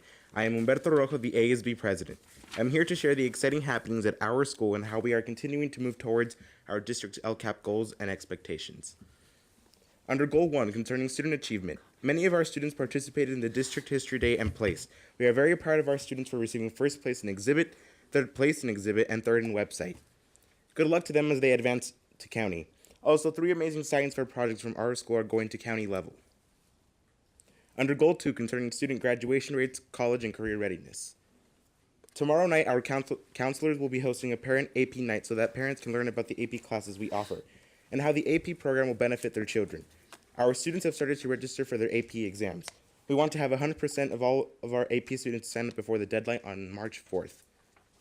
I would personally like to thank you all for paying for our AP exams. I will be taking the AP Literature exam, AP Calculus, and AP Macro exams thanks to your generosity. It is no wonder that MVUSD has been named AP District of the Year. Congratulations on this great honor. Thank you, Dr. Katsura, the board, and Mrs. Hunter for this opportunity. On February 13th, we will be hosting a Pathway Day to inform all students about the wonderful pathways our school offers to them. On February 22nd, our counselors will be giving out information on FAFSA applications and how to get cash for college. SAT testing will take place on March 9th, 2019. We are proud that 2 of our students have received the full ride scholarship to college. Congratulations to Jaleel Holmes for $200,000 full ride athletic scholarship to Azusa Pacific University, and Rashad Ruff for a full ride academic scholarship to Coppin State University. Rashad currently has a 4.7 GPA. Under Goal 3, concerning a supportive learning environment. Over the last 2 days, many of our teachers attended a district training on Avid strategies to make our campus an Avid school-wide site so all students have access to the Avid systems. On February 8th, Avid held their second 4C Friday event, which occurs weekly to build an Avid community where students participate in fun academic activities that promote collaboration, communication, critical thinking, and creativity. Our sports are continuing to excel. We had 3 football players receive CIF honors. Congratulations to Dorian Cole, Jaleel Holmes, and Fidi Mo. Our winter sports teams had a very successful season. Boys soccer advanced to CIF. Girls basketball was first in league and progressed to the second round of CIF. Girls water polo was undefeated in league and went to CIF. Good luck to our wrestlers who will be competing in CIF Masters this coming weekend. This past week, we had our winter formal and winter sports assembly. Our theme was A Night in Ancient Greece, and everyone had a really good time. This upcoming Monday, we will be holding our annual senior bowling lock-in at Brunswick Bowling on Cinnamon Boulevard. Dr. Katsura and Mr. Holguin, we know you attended last year and would love to see you there again. Our wonderful BSU has put together some amazing activities to help us celebrate African American History Month. On February 20th, there will be an MVHS African American Student Recognition Program at 5:30 p.m. On February 22nd, there will be lunchtime activities celebrating African American arts and fashion. We had the Footsteps to Freedom program today, and we'll have Dr. Daniel Walker come to talk to our students on February 25th, 2019. Under Goal 4, concerning community stakeholders, students from our social science department supported St. Christopher Catholic Parish by donating over 2,000 food items. Over 150 parents and guests attended our 9th annual Parent Summit on February 2nd. Thank you, Mr. Holguin, for coming out and showing your support. PTO will be hosting a Zumba exercise dance session on February 22nd at 5 p.m. in the NPR. Thank you to the students enrolled in the Teaching Academy assisting with math night at Creekside Elementary. This concludes my report. Are there any questions? Thank you. Good report.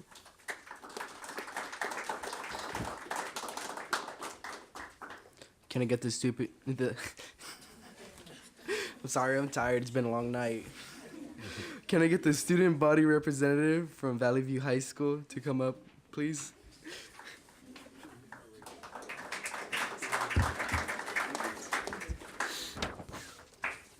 Good evening, board members, Dr. Kedziora, cabinet, and the community of Moreno Valley. My name is Mia Nicholas. At Valley View High School, we are really proud of our Eagles, especially our Eagle Scholars. We held our Eagle Idol Awards on February 1st, and we are proud to announce we had 347 students who had a 3.0 to a 3.4 GPA, a 3.0 to a 3.49 GPA, 303 students who had a 3.5 to a 3.99 GPA, and 286 students who had a 4.0 or above GPA.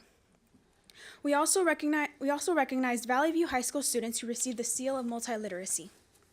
We are very proud to acknowledge so many of our Eagles for their achievements. On January 26th, we hosted our annual winter formal Soaring Through Time at the March Air Museum. It was a very successful event, and we had a great turnout. The students were excited to interact with their peers in a setting that promotes inclusivity and school spirit. The Eagles are observing Black History Month. Our Black Student Union has planned plenty of events for Black History Month. Every Wednesday and Friday, there will be a lunchtime activity relating to Black culture. On February 11th, the African American Achievement Awards will be honoring the students who earned 3.0 or above. More than 200 African American students will be honored with their GPA of 3.0 or above. Then, BSU will be putting together a showcase at the end of the month filled with poetry, dancing, singing, and other talents that our members have. Our Valley View Advanced Theater will be hosting their annual Senior One Acts. This year, we have 6 Senior One Acts. They will be led by seniors that have been in the theater program for all 4 years of high school. The 3 male directors will have their shows on February 28th and March 4th. We invite you to attend and wish our fellow Eagles good luck on their performances. The Valley View Choir went on their annual Northern Arizona University Jazz and Madrigal Festival trip on February 7th and 8th of 2019.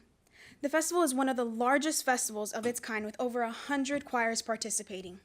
For the past 4 years, our choir received the highest rating of Superior, and this year they accomplished it again.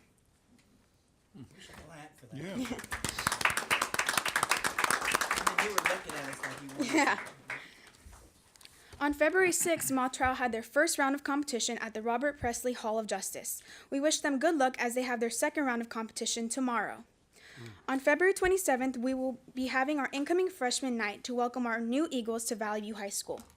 Our incoming freshmen will have the opportunity to interact with clubs and programs we have on campus before they start school, so that they don't feel uncomfortable when they make the big transitions from middle school to high school.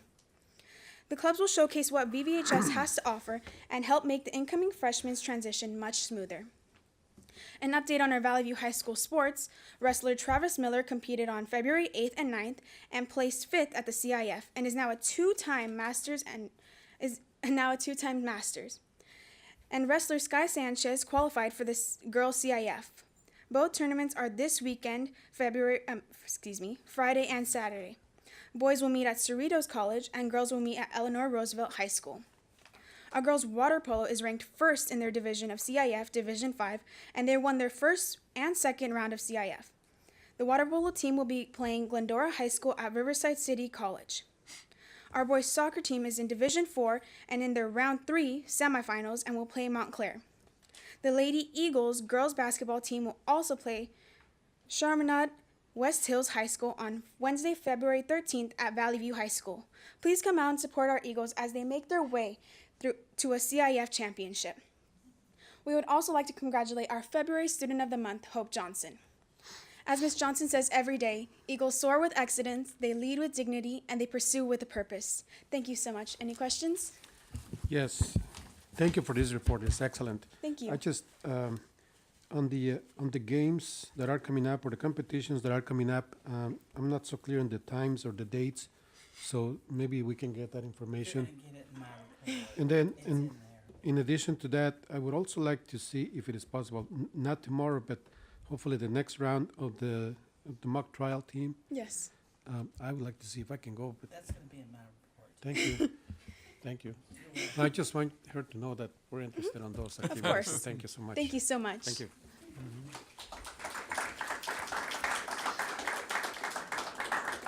Claudia researched all of this afternoon and has all that information in here. Thank you. Can the student representative from Vista del Lago High School come forward, please?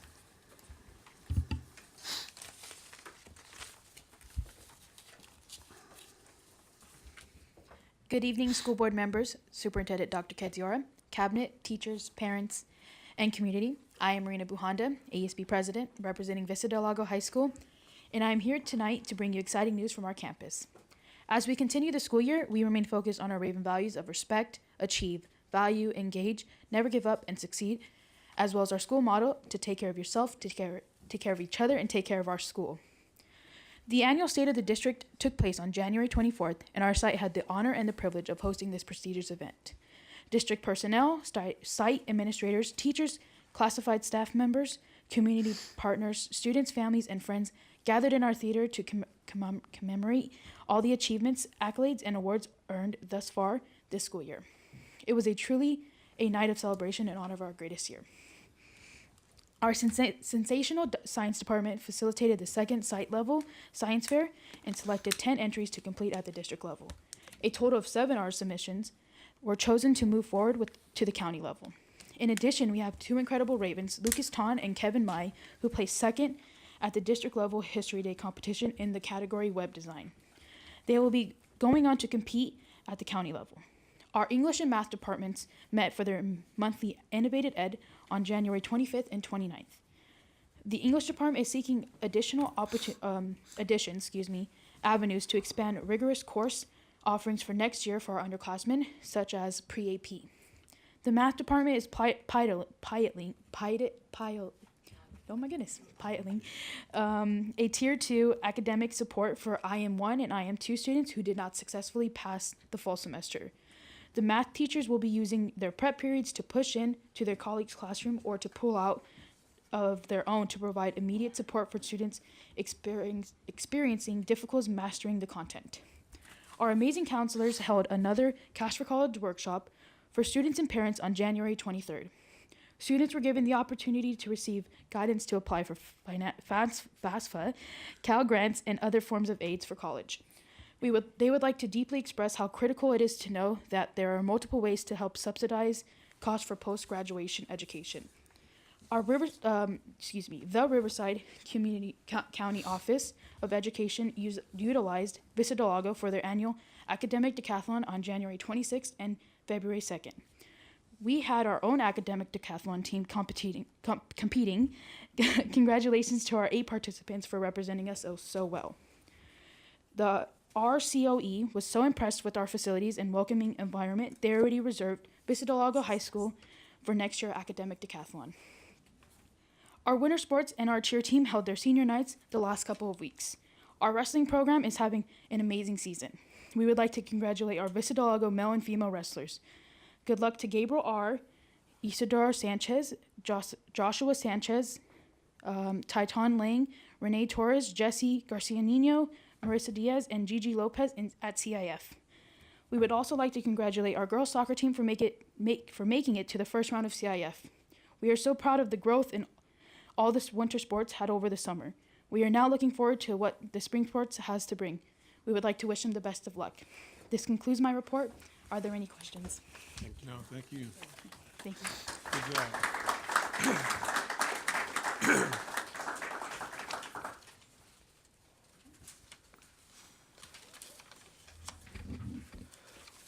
Good evening, board members, Dr. Ketziora, teachers, parents, students, and community. I'm Giancarlo Scarnarete, ASB president at March Mountain High School and March Valley High School. I'm pleased to report the many fantastic events happening at March Mountain High School. This month, our basketball season started. We have won 2 games so far. We will be having a lot more games, so I would like to see you guys there. This week we have started a love week because everyone has a heart. Even though you guys might have a Grinch heart, it's still there. So come show some love. That's by our March Valley's ASB. Thank God this Friday we're having a 4-day weekend because of our amazing President Abraham Lincoln and President's Day, because God bless America, that's why. Love it. On the 20th of February, we'll be having a JABA-like meeting in the gym. Then on the 25th of this month, we will be having a earthquake drill, and hopefully it's not as cold as it has been, because I don't want to be freezing outside for like 2 hours. Oh, on the 21st, we will be having a field trip to one of my favorite things, food, at the RCC Culinary Academy. February 22nd, March Valley WAS one day will take place. On February 25th, our 12th graders will be taking our CPR our certification training, which will be a great opportunity for our students to learn a skill that will be able to get them into different jobs. If our seniors are not busy on the 26th, we'll be able to take a NAEP test. And on March 1st, our action classes will be taking a self-defense class, and there will be a rape crisis center presentation. Thank you for. Do you guys have any questions? Thank you. Great report. Thank you. All of you guys did a great job. Thank you. All of them did a great job. And thank you to all the students. Thank you for staying this late and for your reports, excellent reports. So you can go home now. Thanks so much. So, board members, we have before we do the superintendent's report, we have a non-agenda item speaker. I'd like to take this speaker at this point, if it's okay with you. And this is for Tricia Ledoux. Thank you. Thank you. And you have 3 minutes, and I don't know, we can have the timer on the screen. You have 3 minutes to speak. Good evening. Thank you. Here from Valley View High School. I'm here from Valley View High School supporting the track team here. Also former student, former athlete of Valley View. The soccer team, by the way, boys soccer team, a few of them are here. They do play Wednesday at 5 o'clock. We're here because we're concerned about the track bins. We brought this situation up back in September when the bins were not replaced back onto the field after the field was renovated. We were told that it was going to be temporary and that it would be taken care of soon. That was back in September. In December, we were told that they would be painted. They wanted them to be painted to keep the field looking nice, and moved over Christmas break. The bins are still there. It's the middle of February. I don't feel that any progress has been being made. They have this week allowed the students to bring some of the gear down to the field and store it in the visitor side ticket booth and restroom. But going forward, we want those bins permanently moved. Ms. Johnson did aware me this evening that she has I guess, been approved to move them, but that was also what I was told back in September. So I'm here to get this on the minutes so we can follow up with this and get true ETAs. I don't want to keep getting this, oh, it's going to happen soon, it's going to happen soon, it's going to happen soon. It needs to happen now. Track season is here. And these kids were, up until this week, these kids were dragging the equipment, as you can see in the first picture, from the bins all the way down to the field in oncoming traffic while school is out.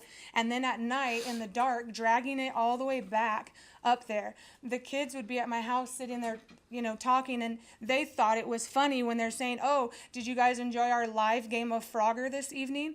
The kids think it funny. Me as a parent, I do not think that that is funny at all. That is a concern issue that, I am with these students. Somebody's going to get hurt either dragging the equipment to and from the bins or run over by a car trying to get in between the cars with the equipment. So I'm just hearing your guys' hopefully your support in getting these moved, getting us a true ETA for the students this evening. Thank you. Is that the end of your comment? Yes. Thank you so much. Thank you. I'm gonna, it's Ledoux. I'm gonna ask Mrs. Dagnall to step down. She's the chief business official, and Mrs. Arce she oversees athletics for our district. I'd like for them to take you out in the hall and have a discussion with you and about Yes. what you asked for, if you don't mind. Yes, perfect. Thank you. Thank you. Thanks so much.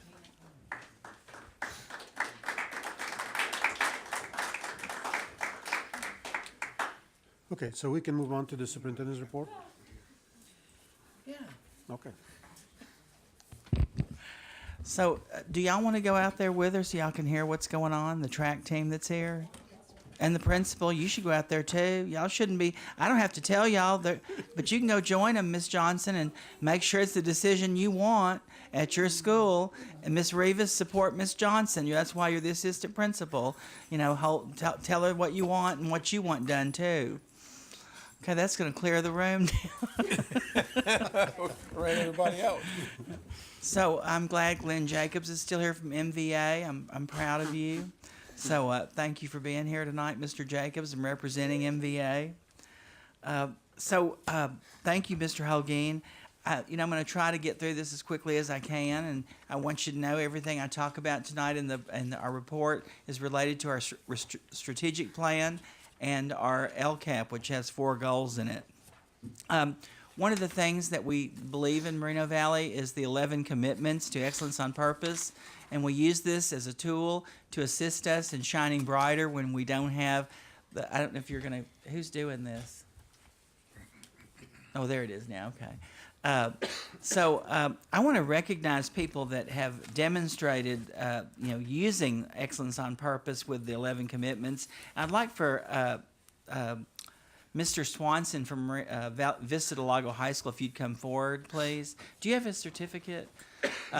Mr. Swanson is the principal of Vista Del Lago High School, and Mr. Holguin, you were at the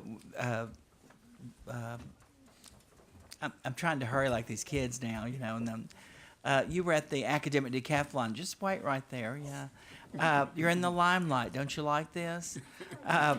And when you were there, there was a person that sat in front of us, Mr. Holguin. He'd been doing this for 21 years, and he turned around to you, and he said, I've never been to a school or a district where I've been treated so well. We felt valued, we felt appreciated, we felt like we were wanted here. And that's a tone that's set by leadership. Mr. Swanson that day, who is the father of 2 children in our district and has a wife that teaches in a district in another place, and she could come here if she wanted to. He had also that evening a winter formal. But he made sure that he was there at 7 a.m. Was it 7 a.m. or 6 a.m.? 6:30 that morning with his custodian and his assistant principals to make sure that everything these people had was there. And they said, they sent an email to us, and they said, I want to take a minute and let you know both how much I appreciate the assistance we have been provided using the school. Eric Swanson, and do you have a certificate for Don Veliquette? Okay. have been an absolute pleasure to work with in the planning of our needs. The staff last week went above and beyond in making sure every aspect of the event was accommodated. The custodial help responded quickly to any and all needs. The administration was present the entire day on campus, always available to help with anything we needed. This is the kind of support that we want in all of our schools. We didn't tell you to do this, Mr. Swanson. You did this because you model what you expect those kids to do at that school. Respect, achieve, value, engage, never give up, and succeed. And they walk with that Raven pride, and you demonstrated it. But that's part of our 11 commitments, and that's something that, I just want you to know how much the board and we appreciate that you went above and beyond, like they said, to make our district shine brighter with excellence on purpose. So thank you.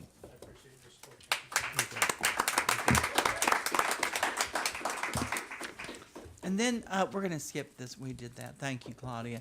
I don't know if all of you had a chance to be at the State of the District, but it was over 500 people attended. It was standing room only, and we had a document there that was the year in review. And Chris, there's some more upstairs, and if you want to bring some down, you could go get some if you want to. And there's some people in here that might not have it. But Chris Weddle did this video with his team, and I want to show it every chance I get. I just had someone text me, a principal, and she said, I just showed the video to my husband, Dr. Kedziora. And that's what we should be doing, is showing this to everyone in our community because of the wonderful things, the great things that happen here. And it really captures what we're trying to do here. So, Claudia, can you, are you doing it or they? Okay, thank you. This is Moreno Valley Unified School District, where we are shining brighter with excellence on purpose. We're the third largest district in Riverside County, and the 23rd largest in the state of California. Our 33,000 students are soaring to new heights. We believe all children are worth all of our efforts. Our focus is on individual students and their unique needs. Through innovative programs in 21st century facilities, with supportive teachers, administrators, classified staff, Board of Education, and community. We graduate at a higher rate than the county, the state, and the national average. We are college and career ready. نحن مختلفون con muchos diferentes pasados. We are IB scholars. STEAM innovators. We are English learner. Cyber patriots. We are musicians and performers. CIF champions. We are dreamers. But most importantly, we are tomorrow's leaders. We are the future.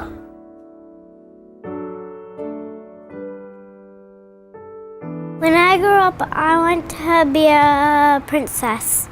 I want to be a fireman. Engineer. Animator. I want to be an engineer for NASA. When I grow up, I want to be a lawyer. Because of Moreno Valley Unified School District, I am a college graduate. We opened the doors of opportunity for the children of Moreno Valley. And this is our greatest year.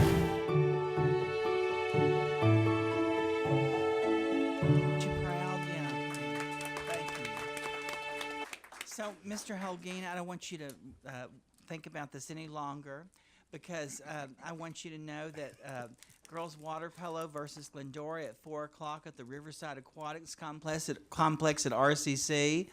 And I'm going to be there, Mr. Holguin. And then I know you can't be. I know that's hurting you. And then boys soccer versus Montclair, 5 p.m. at Valley View High School. And then girls basketball versus that, is that Chaminade? Chaminade. Oh, it's at 7 p.m. at Valley View High School. Now, I want you to know that this is really huge to get to this level and to this level of competition. I hope you'll all, the remaining people and anybody listening, go out and support these young people. It's amazing what they've accomplished. We're very proud of them. And every school, whatever level they got to in this. And then I want you to know the district had a spelling bee. And a fifth grader from What school was she from? Cloverdale. Does it say that there? It does? Where? Oh, there it is on the top. I got to look for it. Okay. So there's the Riverside County Spelling Bee on Tuesday, March 19th at 9 o'clock. And so we're hoping the best for our speller. And then, you can't talk enough about the Cyber Patriot teams in our district, Donna Woods and Chris Loren, but they're not only competing at the state level, they're going to the national semifinals. And that's quite an accomplishment. And I hope you'll join them on Saturday, February 23rd at Moreno Valley College. There's going to be a community-catered luncheon at 12 p.m., a community presentation at 12:30, and from 1:15 to 3:30 are the awards reception and presentation. That's amazing what these students have accomplished, and it's some of the best in the nation, what these kids do. And this started here in Moreno Valley, the Cyber Patriot program. It didn't begin somewhere else, and other people come see our program here in Moreno Valley because of how wonderful and how competitive these students are. And thank you, Donna Woods and Chris Lorenz. And then we talk about students that may have other aspirations besides college. And every week, every board meeting, I try to highlight a program that students can take advantage of. At Bayside Community Day School, they have information and support. It's a services pathway. It's for real work experience as an information technology technician. They take CompTIA Plus certification, which qualifies them to have entry-level certification for computer technician upon completion of high school. And there's 23 pathways like this in the district where students are ready to work and ready for a career. In Cyber Patriot, that's another one of them, but where they can obtain employment once they've completed high school, if that's what they choose to do. I want you to know that I heard about another student tonight, but this is one student. His father is a parent ambassador in our district, Dr. Holmes, but Jahil Holmes from Moreno Valley High School got a full-ride scholarship to Azusa Pacific University for football. We're very proud of him. And then I want you to know that our wrestlers advanced to the CIF Masters, and you've heard tonight they're going to be Friday, February 15th. They start at 10 a.m. at Cerritos College, and that's the girls wrestling, and the boys wrestling is February 15th at 11 a.m. at Roosevelt High School in Eastvale. And so these students here are all advancing to the CIF Masters in our district. And we have, different coaches. There's Coach Lowe at Canyon Springs. There's Coach at, what's his name at Vista Del Lago, Maribel, and Dr. Verdi. He teaches the CTE program. Y'all know him. Albie, yeah. Come on now, y'all help me out here. I'm going to be 60 in July. I can't remember everything. These coaches do amazing things with these children, and I want you to know they didn't have these skills before they went to school here. And so it's developed here, and we should all be very proud of that. I know, Jessica Garcia, your kids go to Citrus Valley, don't they? We beat your school on Saturday, and those girls are from Valley View. So it happens all over the place. It's hard for y'all, I know, but I tell you to bring your kids here. I want you to know Valley View High School has a mock trial team, and I hope you'll all join me in helping celebrate their accomplishment. They were in the Elite 8 last year for the county.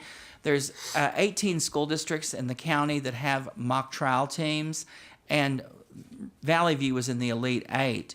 So Wednesday, tomorrow, they compete at, they have, it's a rehearsal at 6 p.m. competition. They have February 20th at 6 p.m. and then the awards are Saturday, February 23rd at 2 o'clock at the Bournes Technology Center in Riverside.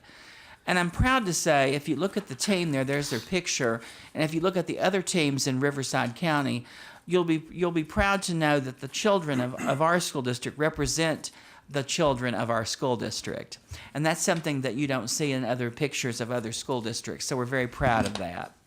This Sunday, Mr. Holguin and myself and John Black were present, and we've returned middle school sports to our district, and Mountain View Middle, they took not one but 2 championships. It's indoor soccer. It's called futsal, right, Mr. Holguin? Yes, it is. I'd never heard of that before. It's indoor soccer tournament. But it's amazing what these kids, how they perform and compete. And I'm always excited when I get to go to this to see these young people perform. But this is a reason why Valley View is in the competition. It's in the CIF because these children all go to Valley View High School in soccer. So it's quite the preparation for them. Now, this next video I want to show you really quick is from Chris Weddle. He's our public information officer and his team. Denise Figueroa is back there in the sound booth tonight, and Christian Rivera is not here this evening. But they do an incredible job of capturing the district and the essence of it. And this is a series they're going to do that's Excellence on Purpose and Shining Brighter. But watch this student at Vista Del Lago High School.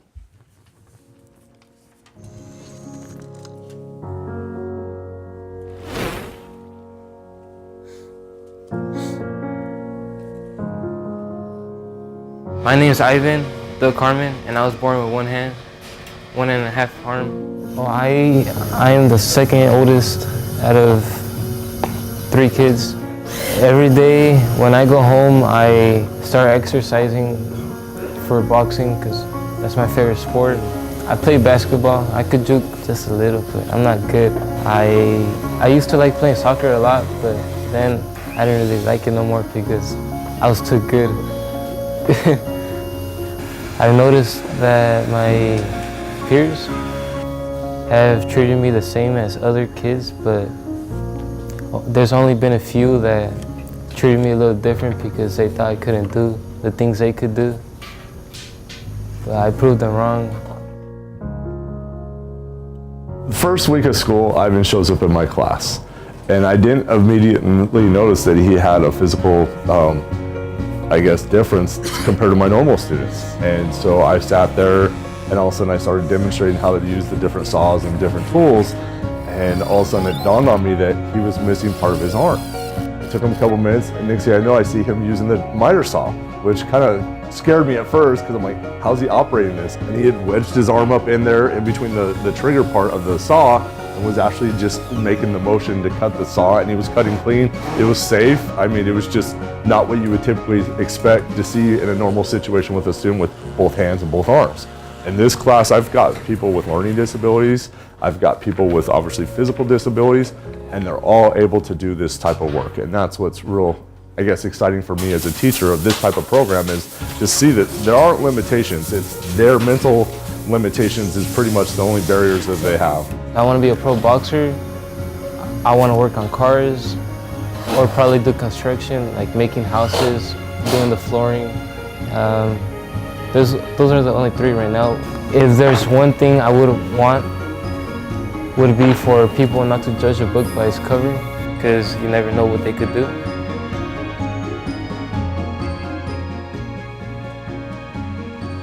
Isn't that something? Don't just clap, he can hear you from here. Chris Weddle, thank you and your team for the excellent work you did. The board is so appreciative of what you accomplish and do. We're very fortunate as a school district to have that kind of resource and talent that you provide, so thank you.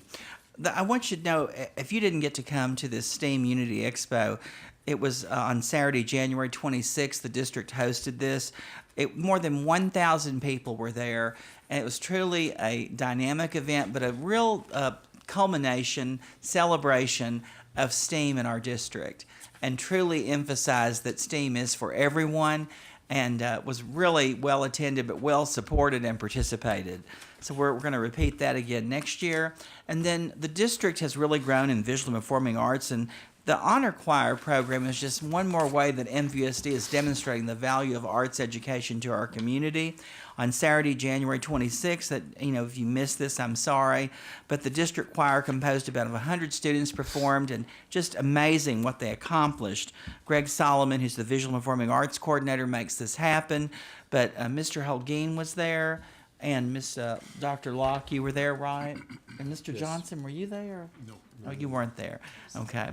But amazing program, and what our students accomplish and how they perform and their ability. They had a guest conductor there, and he was from an outside college, university, and he said, and he didn't have to say this, but he said, how impressed he was with the level of these students' accomplishments and what they were able to do. I'm very excited to tell you about this because there's going to be a press release on February 14th. But 3 of our schools applied for, and one of our principals is here, Mrs. Brown. Oh, 2 of them. Who's another one? Miss Kerr is here. Oh, Miss Johnson. Yeah, she is out in the hall. Yeah. Thank you, Miss Brown. I love holding up those 2 fingers to me. But I want you to know that these schools are distinctive in that they have proven through a process where an outside team comes into their school. They are vetted by the school board was present at these. I was there. Miss Maddox was there. There was community members. There was business partners. There was all kinds of vetting. But they were vetted in the use of engaging learning approaches, able to provide evidence of student mastery in core subjects, how they involve community partners, including local colleges and universities and civic leaders and parents, and a commitment to college, career, and life readiness for students. In the nation, in the United States, 18 schools received this designation this year. Many more applied, did not receive it. 3 of those schools are from Moreno Valley Unified School District. Yeah. 3 out of 18 in the nation. Vista Heights Middle School, Valley View, Moreno Valley High School, and Valley View High School. You'll see a press release come out about that on February 14th. They have rules about when we can announce things and do things. And Chris, it's going to be a big deal, right? Yeah. You're going to make it like huge, right? Yeah. We're going to get it in all kinds of papers and magazines and journals and everything. So I want you to know that one of the things we've done in our LCAP is we started a Saturday school STEAM engagement and attendance recovery. And I want you to know that STEAM is a part of every school and STEAM is a part of everything that we do. It's not something that's unique to one school. There's different ways of addressing it. But I want you to look at this. Nearly $150,000 in ADA revenue in 2 sessions on those Saturdays has been recouped. So we're very proud of Lynn Sheffield and Rafael Garcia and Student Services, how they've implemented this year, and it's off to a great start. And students go when we offer these programs, so we're very proud of that. We just had one last Saturday. Then I want you to know we have a program at Seneca Elementary School. We want students to transfer there because they offer an exciting program called Project Moving Forward. There was a parent meeting last night. Mr. Johnson, Mr. Holguin, and myself went to it. And they're offering Spanish and Mandarin to students through an easy-to-learn system of language and literacy. So it's a unique opportunity. It's a partnership with the University of California at Riverside, and it's unique to Seneca Elementary School. And I know, Miss Lily Avila, you're the Director of English Learners, and you're proud of this program. So thank you for supporting it. And if you want more information, Miss Villa is here. So thank you. We're very proud of the History Day Awards in our district. Every year, we get more and more students participating in this. I want you to look at this. 45 projects, 80 students. There's 4 elementary students, 198 students participated. 4 elementary schools, Butterfield, Edgemont, Ramona, and Sunnymead, 5 middle schools, 4 high schools. Now, the County History Day is at Valley View High School on March 16th at 4 o'clock. So Miss Claudia Harrigy, which one of these are going on to the county of these? Do you remember? Well, these were the ones at the district competition. So on the right-hand side, those are the county. So all of those are going to the county? The 80 students, 80 right? Students. Okay. 80 students from our district are going on to the county. Isn't that something, Ms. Boynheld? You were part of this. Yeah, thank you. And I want you to look at those elementary schools at Butterfield, Edgemont, Ramona, and Sunnymead. Now, I'm telling you, every kid's able to do a History Day project. When I looked at what happened at Ramona Elementary School, those kids are going on to the county. So it just takes passion, persistence, someone to take an interest and develop this in each of our schools, but we're very proud of this. Our science fair what's called our district annual science and engineering fair. There were 227 projects this year entered in this year's annual science and engineering fair with a total of 270 students. That's the most we've ever had. 35 projects are going on to the county science and engineering fair with a total of 47 students because they do group projects. And I want you to know that if you were there on Friday, Carol Boynheld, you were there. I think all of the board, except for Mrs. Smith, was there. And it was truly an amazing academic event. And the multipurpose room at Bridges was just full of parents and students who were thrilled about being a scientist and being an engineer. We're very proud that our Moreno Valley Arts, a School of Arts and Innovation, Ms. Brown, that you're creating over there at Moreno Valley. And thank you, Ms. Dagnott, for working with the facilities people to make sure that construction is going to begin. It's estimated, it said to start in June. Is that a firm date? No. I'm going to be like that parent. I estimated, okay. And it's estimated to be completed in January of 2021. Won't that be exciting, Ms. Brown? It's so exciting. And it's going to seat approximately 650 people, but it's going to be much more than a theater. It's going to be a performing arts complex. I'm excited about it too. Okay, well, I'm proud of you. That's great. Is that because it's in your area? It's just down the street from my house. Yeah. Well, yeah, we're all going to be really proud when it opens. And then, I don't know if you've driven around, but you've seen it out here. Tina Dagnott gets stuff done. I don't know if y'all know this, but y'all see all this solar go up out here? Mm-hmm. Yeah. We've been talking about that for I don't know how many years here, and all of a sudden it starts to appear. There's a reason. Thank you. And that's going to help us with our general fund because we're going to have savings from all of this, and that's important with rising cost. So it's a wonderful thing. And if you look on the next page or the next slide, you'll see that all of these schools and district offices are going to have solar panels installed very soon. You'll start to see there's shade structures that are put in. You already saw at Vista del Lago. They have a shade structure over where the students eat now, and that's a wonderful thing. And then Proposition 39, these are schools in years 3 through 5. They're going to have new air conditioning and lighting, and the construction started in December, and 12 sites are scheduled for these upgrades. So you're going to see a lot of improvements in the school district. So I hope you'll join me at Black History Celebrations. We have 2 options. We offer them on both sides of the freeway. Vista Heights Middle School on the 21st from 6 to 8, or Landmark Middle School on the 28th from 6 to 8. And we have guest speakers, and there's going to be all kinds of excitement.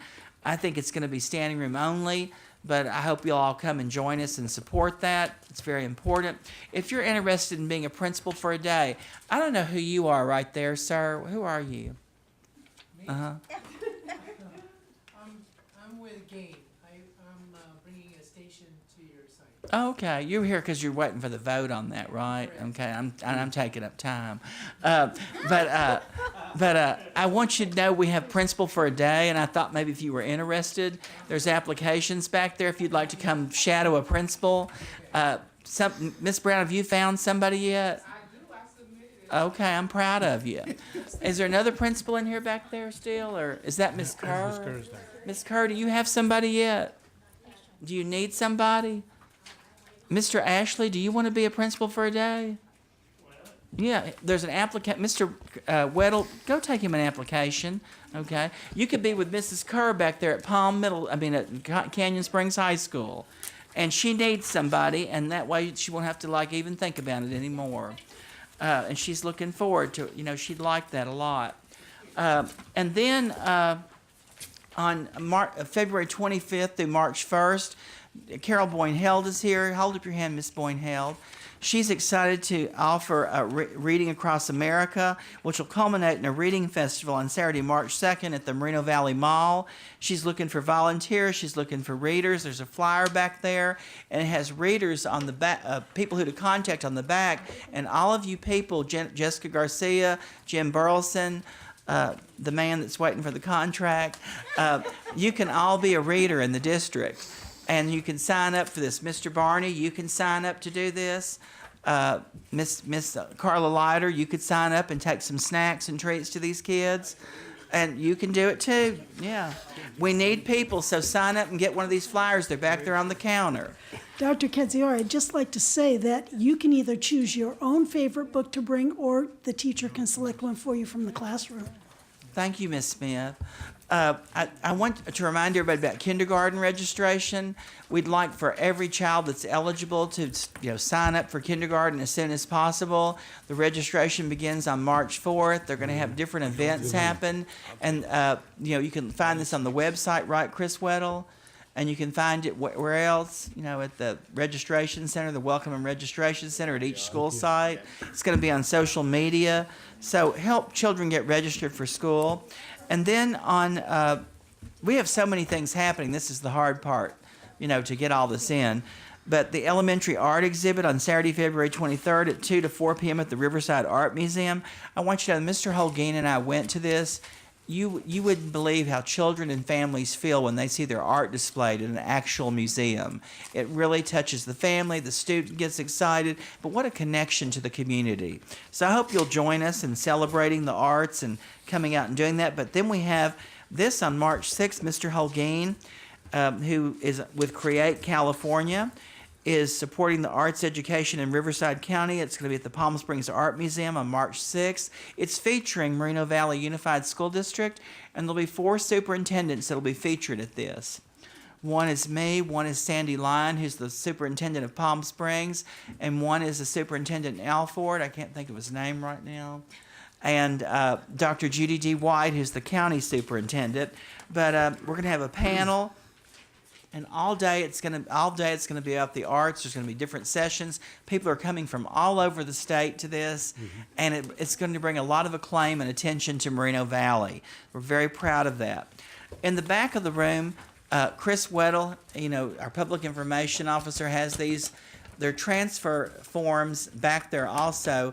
But you do have a choice. You can go to any school in our district. Every school has space. Some has less space, but we can work to help. But we have different programs at our schools, and they're all listed on here. And if you know someone, Jessica Garcia, that's thinking about a better district, you could bring this to them and show them this. They're in English and Spanish. And help them make a great decision for their child and have them come to our school district. We have everything every child needs. And, if you need help or want to tour a school, I'll be glad to take you. Also, I don't know if Ms. Johnson's still in the hall, is she? Or did she leave? Ms. Brown, did she leave? She's still in the hall, okay. Well, she got an award on Friday. She got an award from the Unforgettable Foundation for the biggest heart award. She's brought 21st century education to her school, as well as a 94% graduation rate, and she's an educational visionary of the future. Very proud of that accomplishment. You can see Ms. Smith was there, Dr. Locke, and Mr. Johnson to support her. Thank y'all for being there. And then Greg Solomon received an award, the Roberts Greenwald Award for Field Adjudication by the Southern California School Band and Orchestra Association. It's just an example of the quality of the people that work here and how they are recognized throughout the community and the nation for what they accomplish. And tonight, as I close, I'd like to recognize Dr. Michelle King, who was the first African-American superintendent to lead the Los Angeles School District. She was a transformational leader who deeply cared about students, staff, and administration, from seeking in earnest to promote equitable education outcomes for the most vulnerable students to launching the innovative Girls Academic Leadership Academy single-gender school, which bears her name. Dr. King had the ability to cast a strong vision and inspire others to accomplish it alongside her, and she passed away recently on February 2nd, 2019. And I want you to know I had a chance to meet her when she became superintendent, and it wasn't that long after I became superintendent, and I was at something where she was, and I want you to know she's truly a visionary and inspirational, but she touched my life, and I would like to be like her in what I do here in Moreno Valley, what she did in Los Angeles the short time she was superintendent, but she really demonstrated and lived her purpose. And then I'd like to say that each person must live their life as a model for others. Memories of our lives, of our works and our deeds will continue in others. I'd like to be known as a person who is concerned about freedom and equality and justice and prosperity for all people. And that's Rosa Parks. And was out in the hallway out there. They have a display out there about segregation and integration and the buses out there. And I saw these kids made these out there, and it's on display in our hallway. And I grew up in that time period in the South. I went to a school that was all white, and then they integrated the schools, and I was there for forced busing. And I want you to know that it matters what people did. And sometimes they didn't know that it mattered, but it mattered. And when you see that display out there of what these children learned about today, it shows the purpose in one's life and how their legacy continues. Thank you. Thank you, Dr. Katsura. That was a great report as usual. So we have one item pending here in the agenda. That's the staff responses to public comments. Do you have any responses? I have no responses. They've all been addressed. Thank you. We have already done the public comments on agenda and non-agenda items. So we're ready to go into the consent agenda. The consent agenda is F. And the list of items included in the consent agenda is there, F1, F2, F3, and F4. And I would entertain a motion to, second, to approve the consent agenda as presented. I'd like to make a motion that we approve the consent agenda. I'll second that. There's a motion and a second. Roll call, please. Ms. Smith? Aye. Dr. Locke? Aye. Mr. Johnson? Aye. Mr. Hoaging? Aye. The consent agenda is approved. So next item is F4, Human Resources. No, I'm sorry. It's all right. G, action items. First item is the student discipline cases, G1A, student discipline cases. Need a motion in a second to approve actions on student disciplinary cases as presented. I make a motion to approve as presented. Need a second, please. I second it. There's a motion in a second. Roll call, please. Ms. Smith? Aye. Dr. Locke? Aye. Mr. Johnson? Aye. Mr. Hoaging? Aye. That item is approved as presented. Next item is G1B, approve low-performing students block grant funds spending plan. Ms. Maddox, do you have information on this item, please? Yes, I do. We're asking board approval for, to approve the low-performing students block grant funds spending plan. These are one-time grant funds. They're available to school districts with students identified as not meeting standards on the 2016-17 administration of the CASP test and who are not eligible for supplemental grant funding under our local control funding formula or special educational services. Funds are available for expenditures or encumbrance through the 2020-21 fiscal year. And only 2% of our Moreno Valley Unified School District students were identified needing this additional support. That was my question.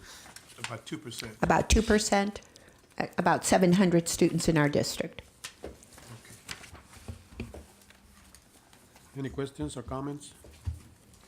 No.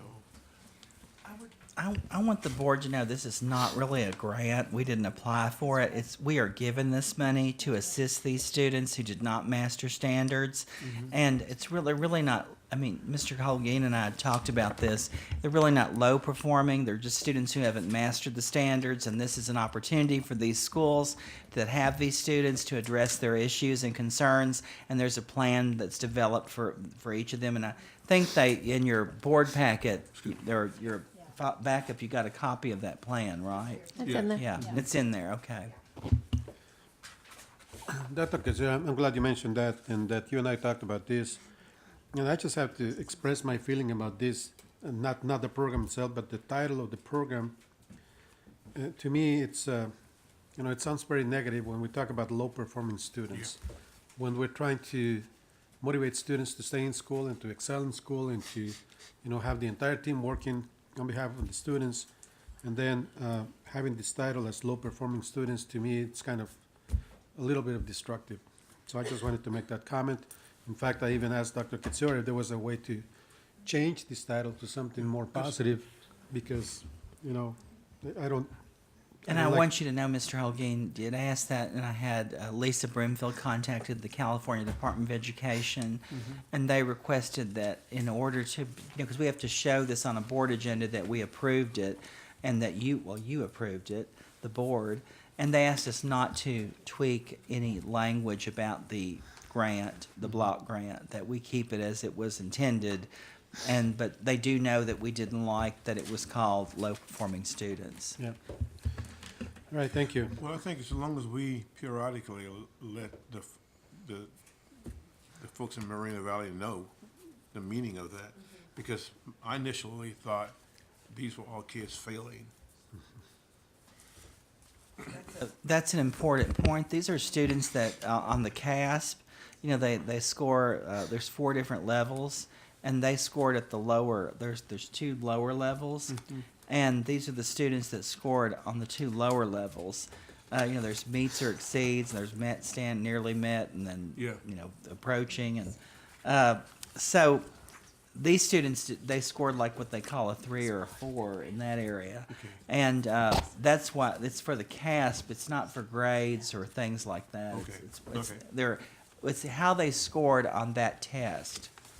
And Mr. Johnson, you were at the LCAT meeting yesterday, and so you heard from a presenter about how students are asked to do more and utilize skills that we didn't have to use previously. The depth of knowledge that you heard about, DOK levels, so people don't know what I'm talking about when I say some of this stuff. But the strategic thinking that's used, and they have to defend themselves on a test. It's not just answer a question, like 2 + 2 is 4. It's why is 2 + 2 4, and how did you arrive at that answer, and be able to share that and demonstrate it. And so it's very different than what we took, in our lives and other people. So principals and teachers are working on it. It's a lot to, get people to, follow that. Parents even struggle with helping their children. I mean, I struggle when I look at some of the work that kids have to do today, how to help them or understand it. So this is important, and it's important for us to use this to help those students to move forward. Very good.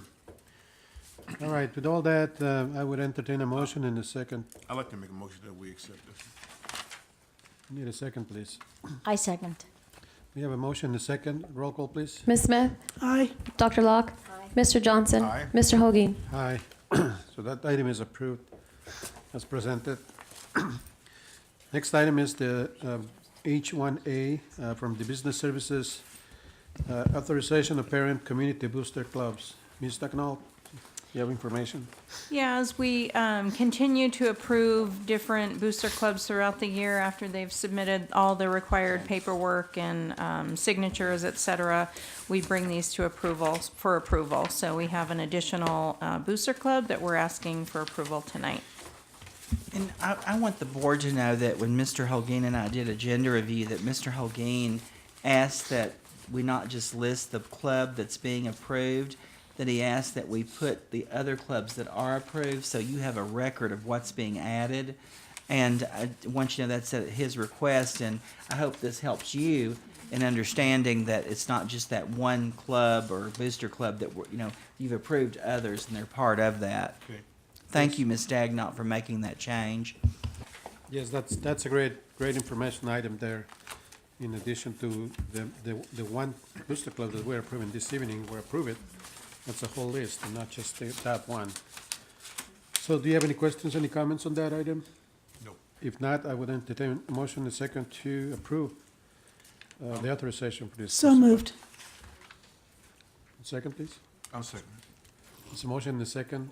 Roll call, please. Ms. Smith? Aye. Dr. Locke? Aye. Mr. Johnson? Aye. Mr. Holguin? Aye. That item is approved as presented. Next item is H1B, Resolution Number 2018-1959 of the Board of Education of the Moreno Valley Unified School District granting easements required and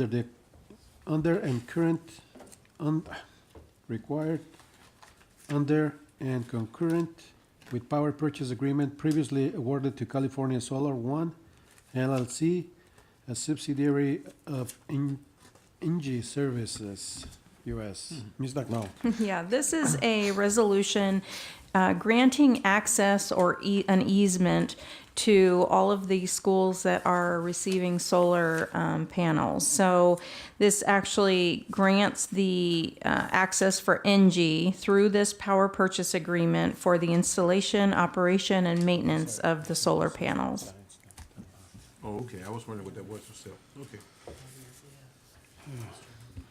Well, if there's any more questions, I'd like to make a motion that we accept this. I'll second that. Okay, we have a motion and a second to approve this item. Roll call, please. Ms. Smith? Aye. Dr. Locke? Aye. Mr. Johnson? Aye. Mr. Hoaging? Aye. So this item is approved as presented. Next item is H2A under Human Resources. Approved memorandum of understanding between the Moreno Valley Unified School District and Moreno Valley Educators Association. Early notification of separation incentive plan. Dr. Verdi, please. Thank you, Mr. Holguin. We are bringing forward a memorandum of understanding for the board's approval. As you explained, Mr. Holguin, it's the early notification of separation incentive plan, and participants for this plan would receive $1,500 for informing the district of their intention to separate from the district or to retire. We've brought this forward the last several years in collaboration with MVEA, and it really has given the district an opportunity to be very proactive about staffing. We're approaching springtime. It's the prime recruiting time. Our in-house job fair, local university job fairs are around the corner, and having an idea of individuals' intentions to potentially retire, let's say, really gives us a chance to go after some of those difficult positions to fill. We were very proud at the beginning of this year being able to open our doors fully staffed, and this was a reason that I think contributed to that. So we're bringing it forward again for board approval. Thank you. Any questions or comments from the board? If not, we need a motion and a second to approve this item as presented. I make a motion to approve as presented. I'll second that. There is a motion and a second. Roll call, please. Ms. Smith? Aye. Dr. Locke? Aye. Mr. Johnson? Aye. Mr. Hoaging? Aye. So that item is approved 4-0. Next item, H2B, approved memorandum of understanding between the Moreno Valley Unified School District and the Moreno Valley Educators Association for monetary incentive for difficult to fill positions in math, science, and special education. Dr. Verdi, please. Thank you, Mr. Holguin. This item, I believe, goes hand in hand with the one that the board just approved, and it is another year of this. We offered this last year as well in collaboration with MVEA, developing an incentive program for individuals looking to come to Moreno Valley Unified and teach. It is a $3,000 offering as an incentive for signing with our school district, and it is in those difficult to find areas that Mr. Holguin just mentioned, mathematics, science, and special education, and it is structured in such a way so that it encourages these new employees to stay with us be up to year 3. So they get a portion of it from the onset, and then by the completion of year 3, they would have received the entire $3,000. And again, I think going into recruiting season last year, this was a significant help to us in signing some of these difficult to fill positions, and I believe it will also be an asset to us again this year. Great. Any questions, comments? If not, we'll entertain a motion, a second to approve this item as presented. I move that we approve the signing bonus incentive for hard-to-fill positions. I second. There's a motion, a second. Roll call, please. Ms. Smith? Aye. Dr. Locke? Aye. Mr. Johnson? Aye. Mr. Hoaging? Aye. That item is approved as presented. Next item is H2C. Approve board resolution number 2018-19-28, reduction and or elimination of certain classified bargaining unit positions effective February 13, 2019. Dr. Verdi, please. Thank you. This is a regular item we bring forward in order to eliminate from the books any vacant positions that are no longer in use at school sites. We sit down with CSCA and collaboratively review the process and the affected positions and ensure that none of our employees are losing hours or losing a position, but there's usually a effect where these employees are moved to positions that are needed. So this is just an elimination of vacancies. Any questions, comments? No, we need a motion and a second to approve this item as presented. I'd like to make a motion that we approve this item. I second it. There's a motion and a second. Roll call, please. Ms. Smith? Aye. Dr. Locke? Aye. Mr. Johnson? Aye. Mr. Holguin? Aye. So the item is approved as presented. Next item is I, comments from board members and superintendent. We'll start with Ms. Smith. Thank you. I would like to start with a little item, and I hope it's not too long. There's so many good things happening in our school district. But before I get into that, I'd like to read a little part from an article in the New York Times entitled "School Choice is the Enemy of Justice" by Erin Aubrey Kaplan, an author on race and writing instructor at Antioch University. She wrote, in 1947, my father was one of a small group of black students at the largely white Fremont High School in south central Los Angeles. The group was met with naked hostility, including a white mob hanging blacks in effigy. But such painful confrontations were the nature of progress, of fulfilling the promise of equality that had driven my father's family from Louisiana to Los Angeles in the first place. In 1972, I was one of a slightly bigger group of black students bused to a predominantly white elementary school in Westchester, a community close to the beach in Los Angeles. While I didn't encounter the overt hostility my father had, I did experience resistance. Still, I believed, even as a fifth grader, that education is a social contract and that Los Angeles was uniquely suited to carry it out. Los Angeles would surely accomplish what Louisiana could not. I was wrong. Today, Los Angeles and California as a whole have abandoned integration as the chief mechanism of school reform and embraced charter schools instead. This has happened all over the country, of course, but California has led the way. It has 630,000 students in charter schools, more than any other state, and the Los Angeles Unified School District has more than 154,000 of them. Because of charter schools, California schools have become the most segregated schools in the nation, more segregated than schools in the South, more segregated than Louisiana, Alabama, or any of those places. Perhaps it should come as no surprise that in 2010, researchers at Civil Rights Project at UCLA found in a study of 40 states and several dozen municipalities that black students in charters are much more likely than their counterparts in traditional public schools to be educated in an intensely segregated setting. The report says that while charters had more potential to integrate because they are not bound by school district lines, charter schools make up a separate, segregated sector of our already deeply stratified public school system. This is something that I personally cannot support. This is not a reason to deny a charter school application. We had other reasons for denying tonight that were pointed out to us by our legal team, but it's something that I personally feel strongly about and hate to see perpetrated in our school district or any other, really. Now I'd like to just take a minute to talk about a couple of good things happening right here in Moreno Valley.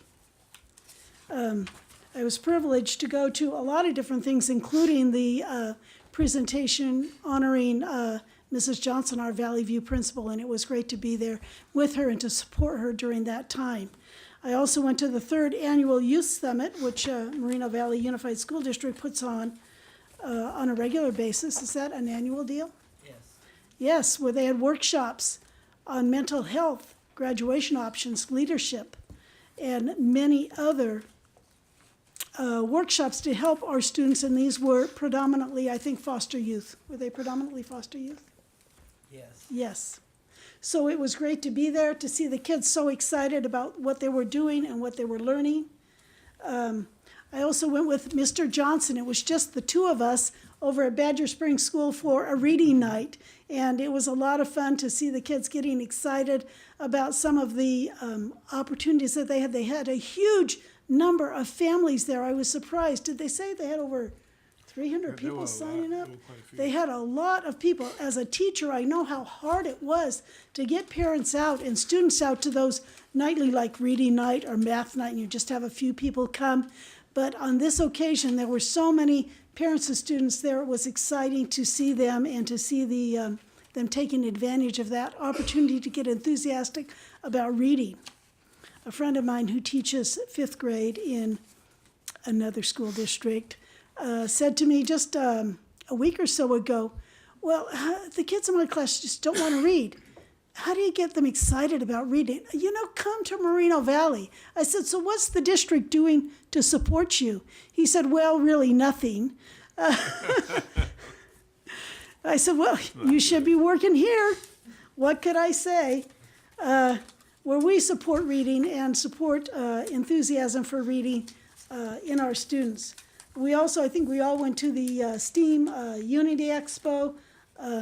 It was great to see so many families, so many teachers, so many people giving of their time to come and support our students and help them and see what they could do in STEAM. And we had a lot of workshops and a lot of things that the kids were finding exciting. I'm going to end with that and say just I'm happy to be here in Moreno Valley, and I wish everybody could see the things that I see and be so enthusiastic about the schools here in Moreno Valley and the great stuff that we're doing. Thank you. Dr. Locke, your turn. It's my turn? Okay. Yes. I'm actually going to say something. I really want to make a special note tonight on the powerful message that I felt was portrayed on the video about the student at Vista del Lago and that was enrolled in the CTE program. And especially a note about the instructor, and his acceptance and the idea that he focused on, the student's ability and did not see him and his arm as a disability.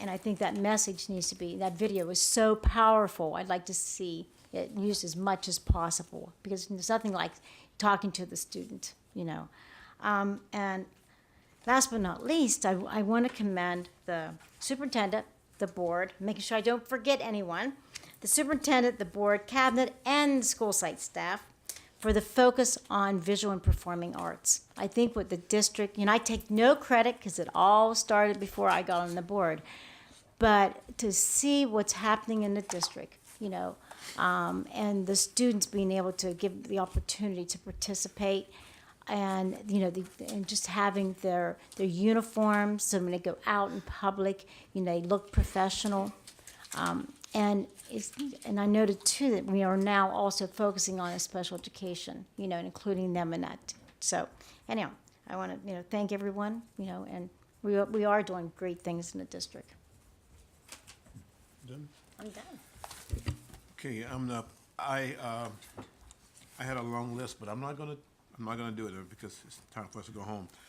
But I do want to just again congratulate all the students that came up tonight, along with their teachers and the principals. Sometimes we can take that for granted. Every Tuesday we have meetings.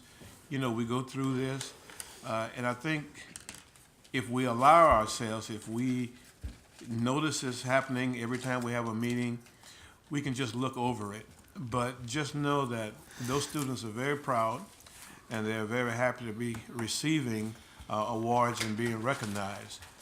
And I think the administrators, the administrators and teachers that support those students, they are just as proud and happy. I like to see as much of it as possible. In fact, anytime anybody doing anything great in the district, I like to see us continue to do that. So I know tonight was a long night, and that just simply means we'll just cut down on our closing comments.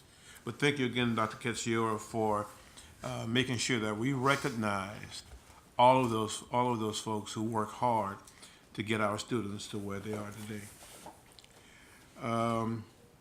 I mentioned earlier too about Footsteps of Freedom. I don't know who's all attended that, or gone through it, or thinking about it. But if you heard some of the things that I said, I went, but I did not want to go. I thought I knew everything that was to be known, and I didn't want to see things that was going to make me even more upset, do it like that. But it is very, very educational. It is something to behold. I think that once you go and you return, if you're not a changed person, there's something wrong. And Mrs. Smith's daughter had an opportunity to, I say we had an opportunity to go together. Initially, she was sitting behind me, so she didn't have a chance to see me. And I was pretty happy about that because I was trying to hide. But then on the way home, she moved up closer to me, and I'm thinking, oh my gosh. I got so the word she's on gonna you. see me, drop a few tears. Now, we've all seen Dr. Ketziora, and I wonder sometimes how can he do that. I don't think I can do it in front of people, but I did. I did it in front of people, and there was no shame or embarrassment about it. I know I'm trying to make a little light of it, but just know that it is something. It's an experience that I think America should be more aware of, and see how people help those that were struggling. And so I want to close with my quote. The ultimate measure of a man is not where he stands in moments of comfort and convenience, but where he stands at times of challenges and controversy. And that's from Dr. Martin Luther King. The thing is, when you go in his footsteps of freedom, this statement that he made right here, it highlights just exactly how you would feel when you go on that tour and exactly when you come back. That's all I have. Thank you. Thank you. So the first thing I'd like to say is that the denial of the charter school tonight, it's not that we didn't have a plan to deny just for denying, like Ms. Smith says. There was not just because. I mean, I take very seriously the work of the administration and the time and the effort that was put into the review of this application, not only one time, but 2 times. And also, I take very seriously the work of the professionals, the attorneys that work very closely with the district in these types of situations. And this is not the first time. We've gone through this several times already. But when we have 2 teams, separated teams, and then they come together and they come to the same conclusion. And again, because of the professionals on the educational side, the professionals on the legal side, to me, there's no question about the reasons for not denying the petition. If there was some controversy and they were not in agreement, or there was something different, then maybe we could have looked at it a different way. But I think they were all in agreement, so that helped us. And we received a lot of information. Not tonight. We received it way ahead of time. We had enough time to read it, to go through it, to analyze it. And we were, I believe, properly informed to make the decision that we made tonight. So I thank my colleagues. We were all in agreement, and I think we made the right decision. But I have to say that the work that the district does for every student in the district is just amazing, and it's being seen every single day. I mean, this is the reports that we see tonight from the superintendent, the awards that we see every board meeting. It's just one piece. But if you go to any school during the week, anytime during the day, whether you go to the classroom when the instruction is taking place, or you go in the evening when you see meetings or performances, you will see the quality of instruction that is taking place in every classroom in the district. And that does not exclude any child. All the children are included in those activities, in that instruction, and all of them are receiving the proper services, the services that I believe they are receiving the services they deserve. And there's always room for improvement, yes, but I don't feel that there is any distinction of providing services to only a certain group of students and denying it to others. Mm-hmm. So I think we made the right decision this evening. I'm not going to repeat some of the comments that were already made, so I'm going to go real quick on this. I want to thank the district, the superintendent, for allowing the CABE the California Association of Bilingual Education Riverside Chapter meeting to take place at Edgemont, and for being there to greet the people that came to that meeting. It's great to have those kinds of meetings with parents that come from not only from within the district, but from other districts as well. We have active participation in the Friends of Forensics activities. That's speech competitions for the students at middle and high school, and great participation from this district. We're looking to expand it to include the elementary children to a certain level of beginning speech and understanding. So those activities hopefully will make it work with the district in the near future. I want to mention this. One of the evenings, a couple of weeks ago or a week ago or so, I went to Canyon Springs High School, and there was a math literacy night. And I was a little disappointed, not with staff, not with the school. I was a little disappointed that there were no parents there. And, nobody to blame on this. But I just wanted to see if, working with the superintendent, his staff, if we can help the schools when they have these kinds of activities to promote them, not only within that school community, but maybe district-wide, so that other parents that, even if they don't attend that school, they can go and participate in these activities and learn from what is happening at the school. Especially when you have that open transfer opportunities, other parents can come just to the meeting and then learn about that school and get interested in that transfer. So my point is, can we help the students to promote these activities on a district-wide basis? During the last couple of weeks, we had the visit of two Riverside County Office of Education board members. One of them came and had a great conversation with us and learned a lot about the programs in the district. We just sat and talked about it, so he learned a lot about what was happening in the district he didn't know. He was surprised, he was pleased, and he walked away, I believe he was happy with what he heard. The other board member came and actually visited schools and visited programs, and he was very impressed. And you could tell because he was there enjoying and even talking to the children and looking at the different facilities and learning and asking questions. So I think these two board members enjoyed a lot what is happening here. And I think that was very helpful. And who were they? One was Mr. Cousins, from RCOE board member, Yeah. Mr. Cousins, and the other one was Mr. Curtis. Curtis, okay, yeah. Mr. Curtis visited the schools, and Mr. Cousins, we just had the conversation. I saw Curtis. It was mentioned I went to the Moreno Valley High School Parent Summit on a Saturday. It was well attended.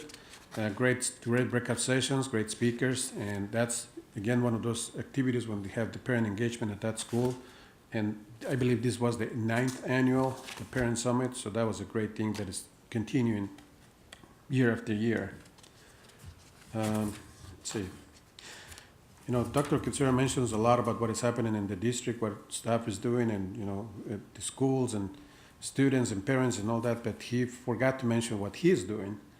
And he is a great supporter of the Salvation Army. And all of us had the opportunity to go to the Salvation Army luncheon when he was the MC, and he did an excellent job, not only as an MC, but also portraying the message of the connection between the school district and the Salvation Army, and how all that support that exists that is helping the families, and the families that are within the school district through the Salvation Army, and the opposite too. So I just want to say congratulations, Dr. Kitsura. Well, good job at that activity, at that luncheon as MC, and good messages too. And also, congratulations for the award that you received this past Saturday night with the African American Coalition. And it was great to see you receiving the award from this very important group in the community. And that says a lot as to what you are doing for that community, because for them to look at you and to give you the award, I think that is very that's very important. That's very significant because for them to select him as the first non-African American individual to get this recognition, I think has a lot of weight. So I want to say congratulations for that. And Can I just say one thing? I'm sorry, I know my turn is over. Absolutely. But when they announced Dr. Kedziora's name as receiving the award, he received a standing ovation from everyone in the room. So it was just great to see that and to see him recognized. Yes. And he does a lot of work not only for, certain communities, he does it for everybody in the community. And, when he's asked to do certain things, especially for the children, he jumps at it right away. Well, sometimes not right away, but she jumps at it anyway. like he was asked to come to Northridge on Monday and greet the students in his costume as Captain America, and he hesitated, but eventually he said, "I'll do it, and I'll do it for the children." And he was there. He was then very early in the morning, and he was freezing cold, but he was there with his outfit and greeting the students. And I think that's another demonstration of, how much he cares about the students, and he wanted to make sure that he greeted them at that school. So, just proved one more time what he's doing in our community. And again, I just want to say congratulations to all the recipients, all the people that received recognition this evening. And thank you to everybody who had anything to do with this board meeting. I think it was very informative. It was great.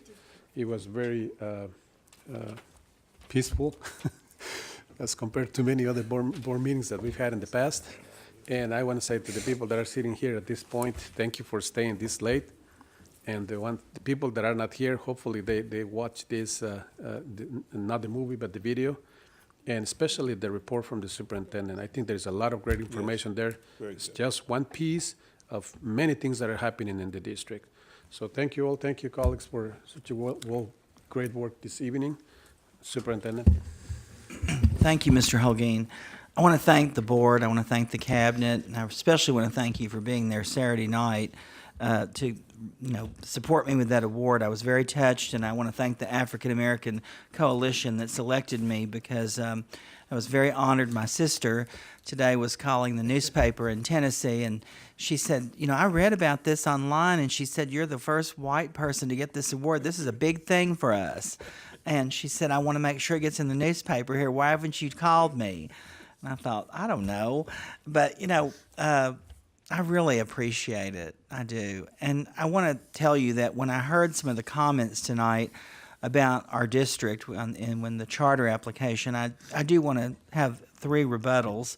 One talked about that we have a very low reclassification rate. I don't know if you all know, but we have a grant called Families for College, and it's cited as research on it's on the California Department of Education website. It's also in the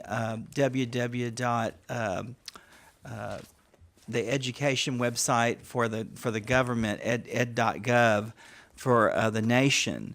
And we received a national award and a grant for Families for College. And this grant has an 85 or 83% reclassification rate, and it's documented and well researched. There was just an article written about us in a research document about what was accomplished here. So sometimes when facts are lifted or manipulated, they're not truly what represents what's out there. One can take one thing, or they may not know everything, but if you don't work here and you don't know what's really happening, you might misunderstand some things.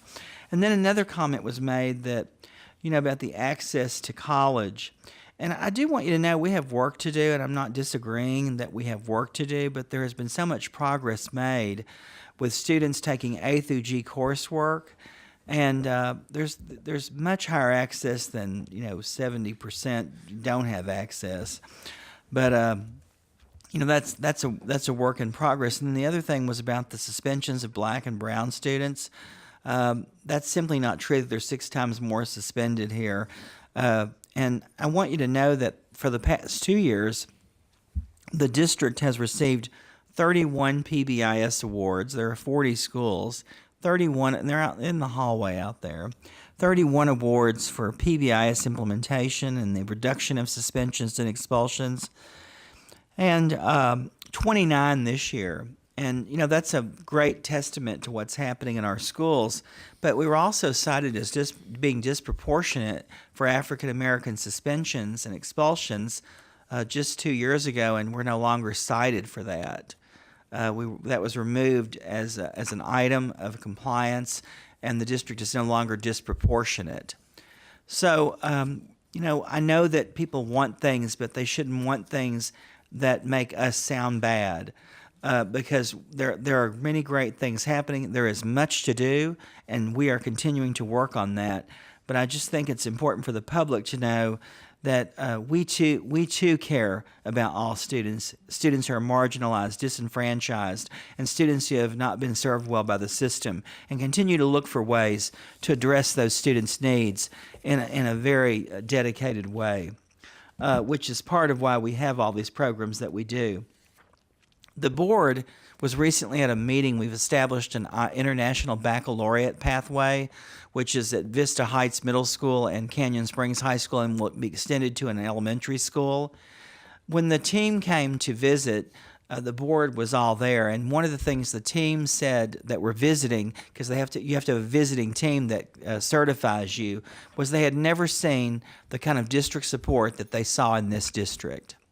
And that's a large testament to the board's dedication and their tireless efforts to be present at many events. And Chris Weddle one time said to me, "Dr. Kidzor, why is it that our board and you are always at everything?" And I said, because we're not taking this for granted, Chris. We have to create excellence on purpose. We have to model what we expect. And if we expect others to be there, we have to be there. We can't simply think it's going to happen. So you have to know that you have a Board of Education that cares and that they're here to support the students. And, Mrs. Garcia, I'm proud of you for being here so late. I know you live in Redlands, and it's a long trip back there. But, on Saturday, when the girls won against your team at Citrus Valley, and, we have a mutual friend there between us, Heidi Vasquez, who's a principal in Redlands. She said, and I want to end this tonight because this was from her. She said, "Tell the coach and the girls they certainly were the better team today." You know how much I loved hearing that? They were aggressive and scrappy, and parents were super well behaved, which isn't always the case. I still love seeing the coach get a yellow card.